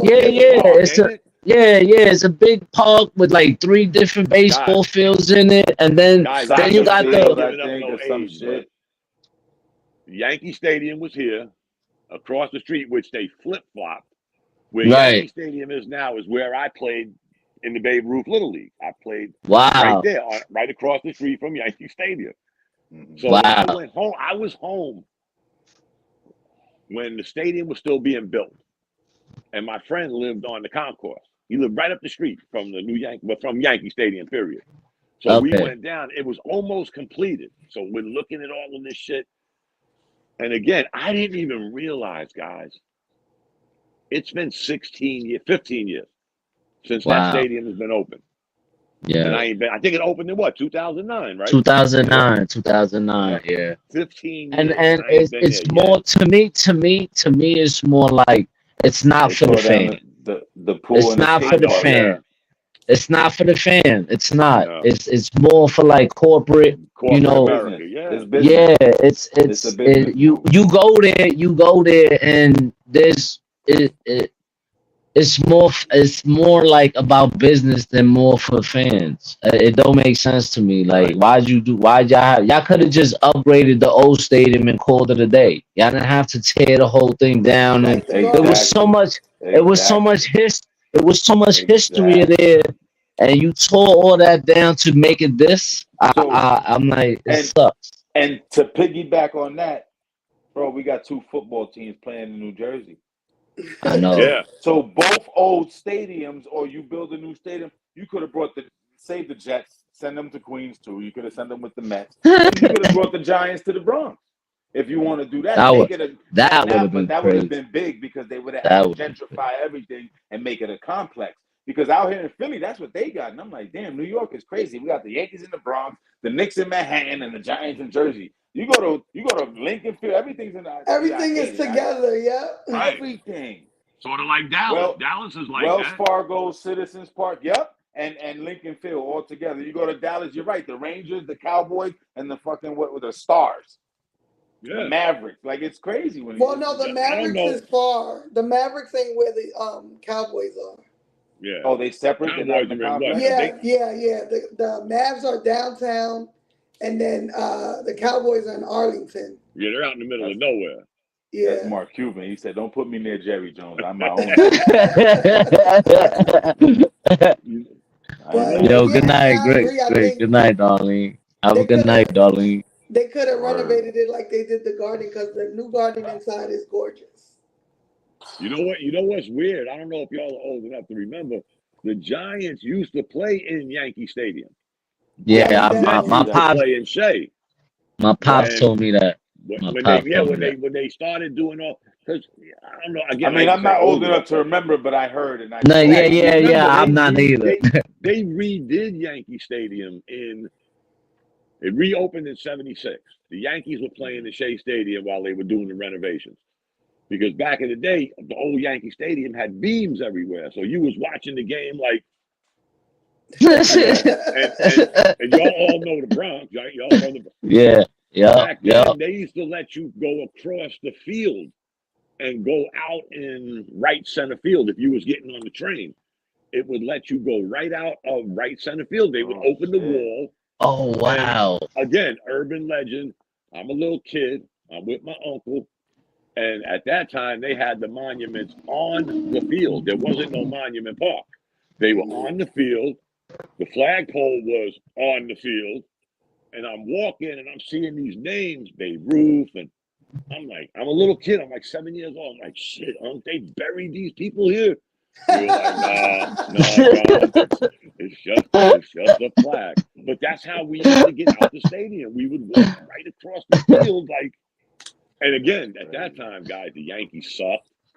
You know, we had our many times, guys. Trust me. But we used to walk right across the field, hop on the train, and go back up to the Bronx, uptown in the Bronx, and come back again. And that's when we used to get the tickets off the milk container, go to the game for free, because nobody wanted to go to Shea. Because remember, I don't know if any of y'all ever been to Shea Stadium. Shea Stadium was so high, you could see the pilot. You know, when they were landing in LaGuardia, you could see the pilot. It was shit was so high. I'm like, man, I can't sit up here. I remember being there for one of the Father's Day games, Subway Series. I think A-Rod hit 2 home runs in that game. I was with my daughter's mothers and her brothers because they from Queens. And they was like, come on, let's go to the game. I was like, you sure? I'm like, I talk shit. You know what I'm saying? I'm not going to be quiet. I don't want it. And sure enough, it was a quiet ride for them back home. Not for me. Listen, I don't care. You gonna hear it. A-Rod hit them home run. I said, I don't like A-Rod, but it's over. Yeah, I'm not one of those Yankee fans that hate the Mets. Because again, you know, my travels took me to so many different places that it was more, again, I'm a Yankee fan, I'm a Knicks fan. But again, when you're away from home, you don't care. Right, exactly. You know how it is now. I mean, you're from New York. I get it. Yeah. Because I'm kind of like that in Delaware. When the Mets won the World Series in '86, I was in Germany. And remember, the Mets lost the first 2 games. Now, everybody in my unit knew I was a Yankee fan. But the Mets lost that second game. Man, I came to work the next day.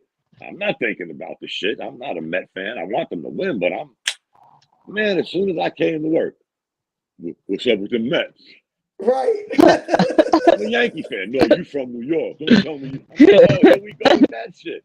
Then the Mets won, and I came to work. Oh, guys, where you at? Oh, I thought you was a Yankee fan. Wait a minute.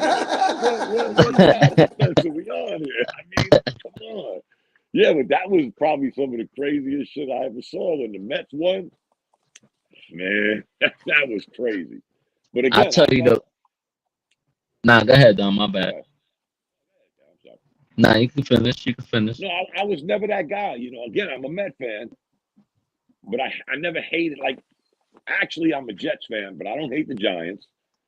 I'm a Yankee fan. Don't get me twisted. I have my priorities. I'm not putting the Mets ahead of the Yankees. Hold on. Wait, time out. Man, I'm sorry. I don't mean to cut you off. That's a lot of pain, bro. Jets. That's a lot of pain, bro. I used to say this for my years. best friend, rest his soul, was a Yankees, Jets, and Knicks fan. And I used to tell him, like, I ain't telling you switch over to the Giants, but bro, like you can't do this to yourself. All my life, all I can say is, I can't wait till summertime. I had the Yankees. I didn't have the Knicks. I didn't have the Jets.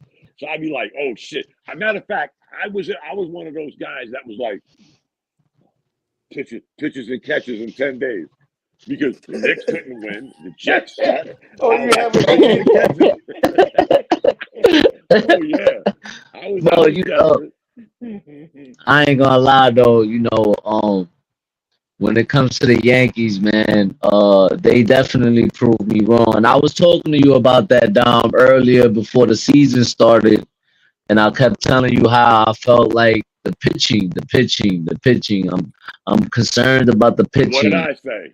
That's been our concern for the past 8 to 10 years. We get the bat, we can score, but in the playoffs, you need pitching.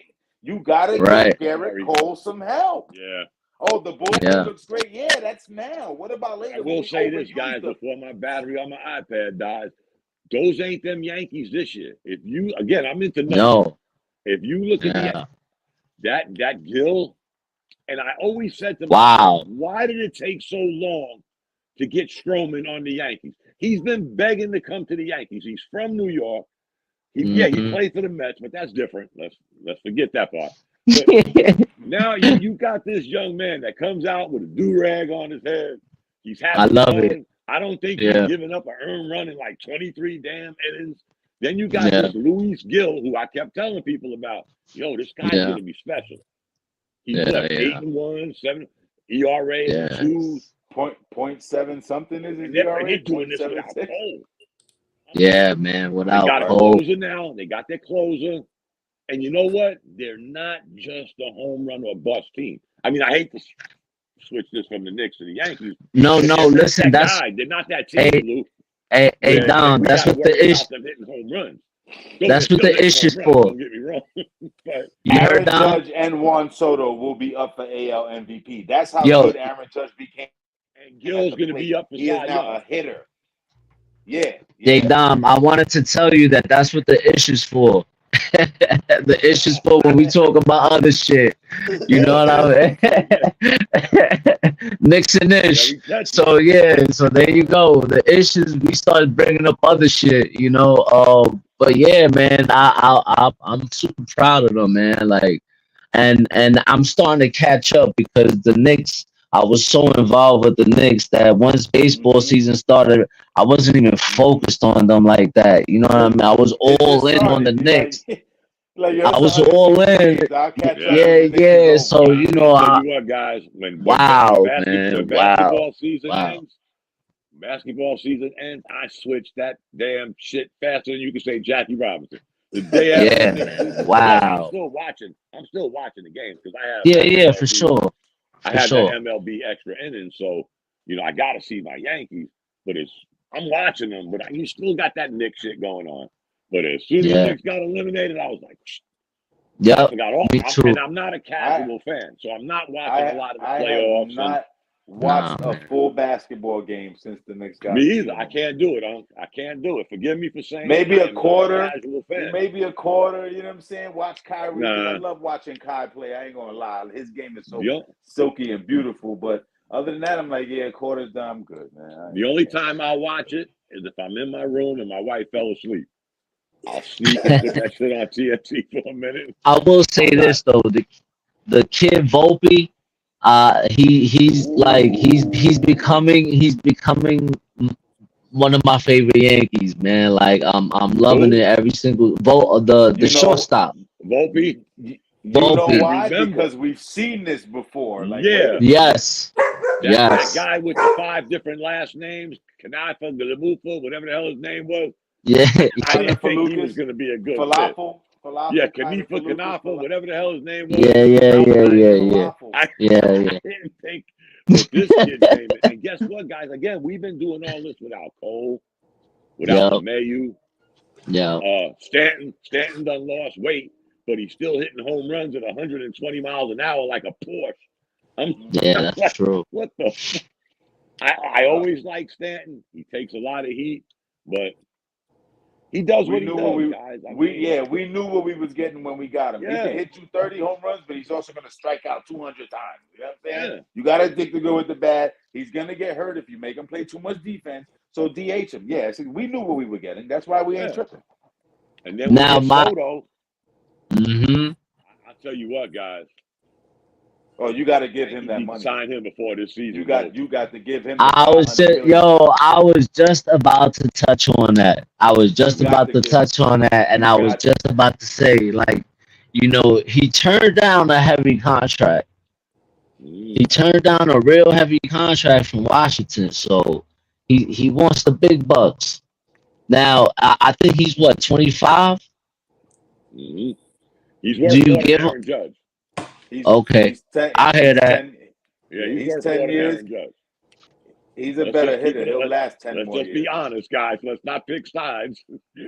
If Aaron Judge is making what he's making, they might as well give this guy part of the stadium. Hey, when we count the tickets, when we count the ticket sales, we're just gonna cut you a check. Oh man, we're just gonna cut you a check. You want hot dogs? You got hot dogs. No, he's worth every. And again, he's so young, and he's a right fielder, and he's a left-handed hitter. Do you know the Yankees have? He's got a cannon, left-handed hitter in years. With that's what Paul O'Neill. We have not had a left-handed hitter. That's true. That's true. That's true. It's true. It's true. So yeah, I don't know. Edgar Martinez, maybe.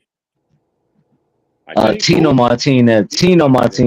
Was he Tino Martinez? The power hitter? Him and Paul. And then Jason Giambi too.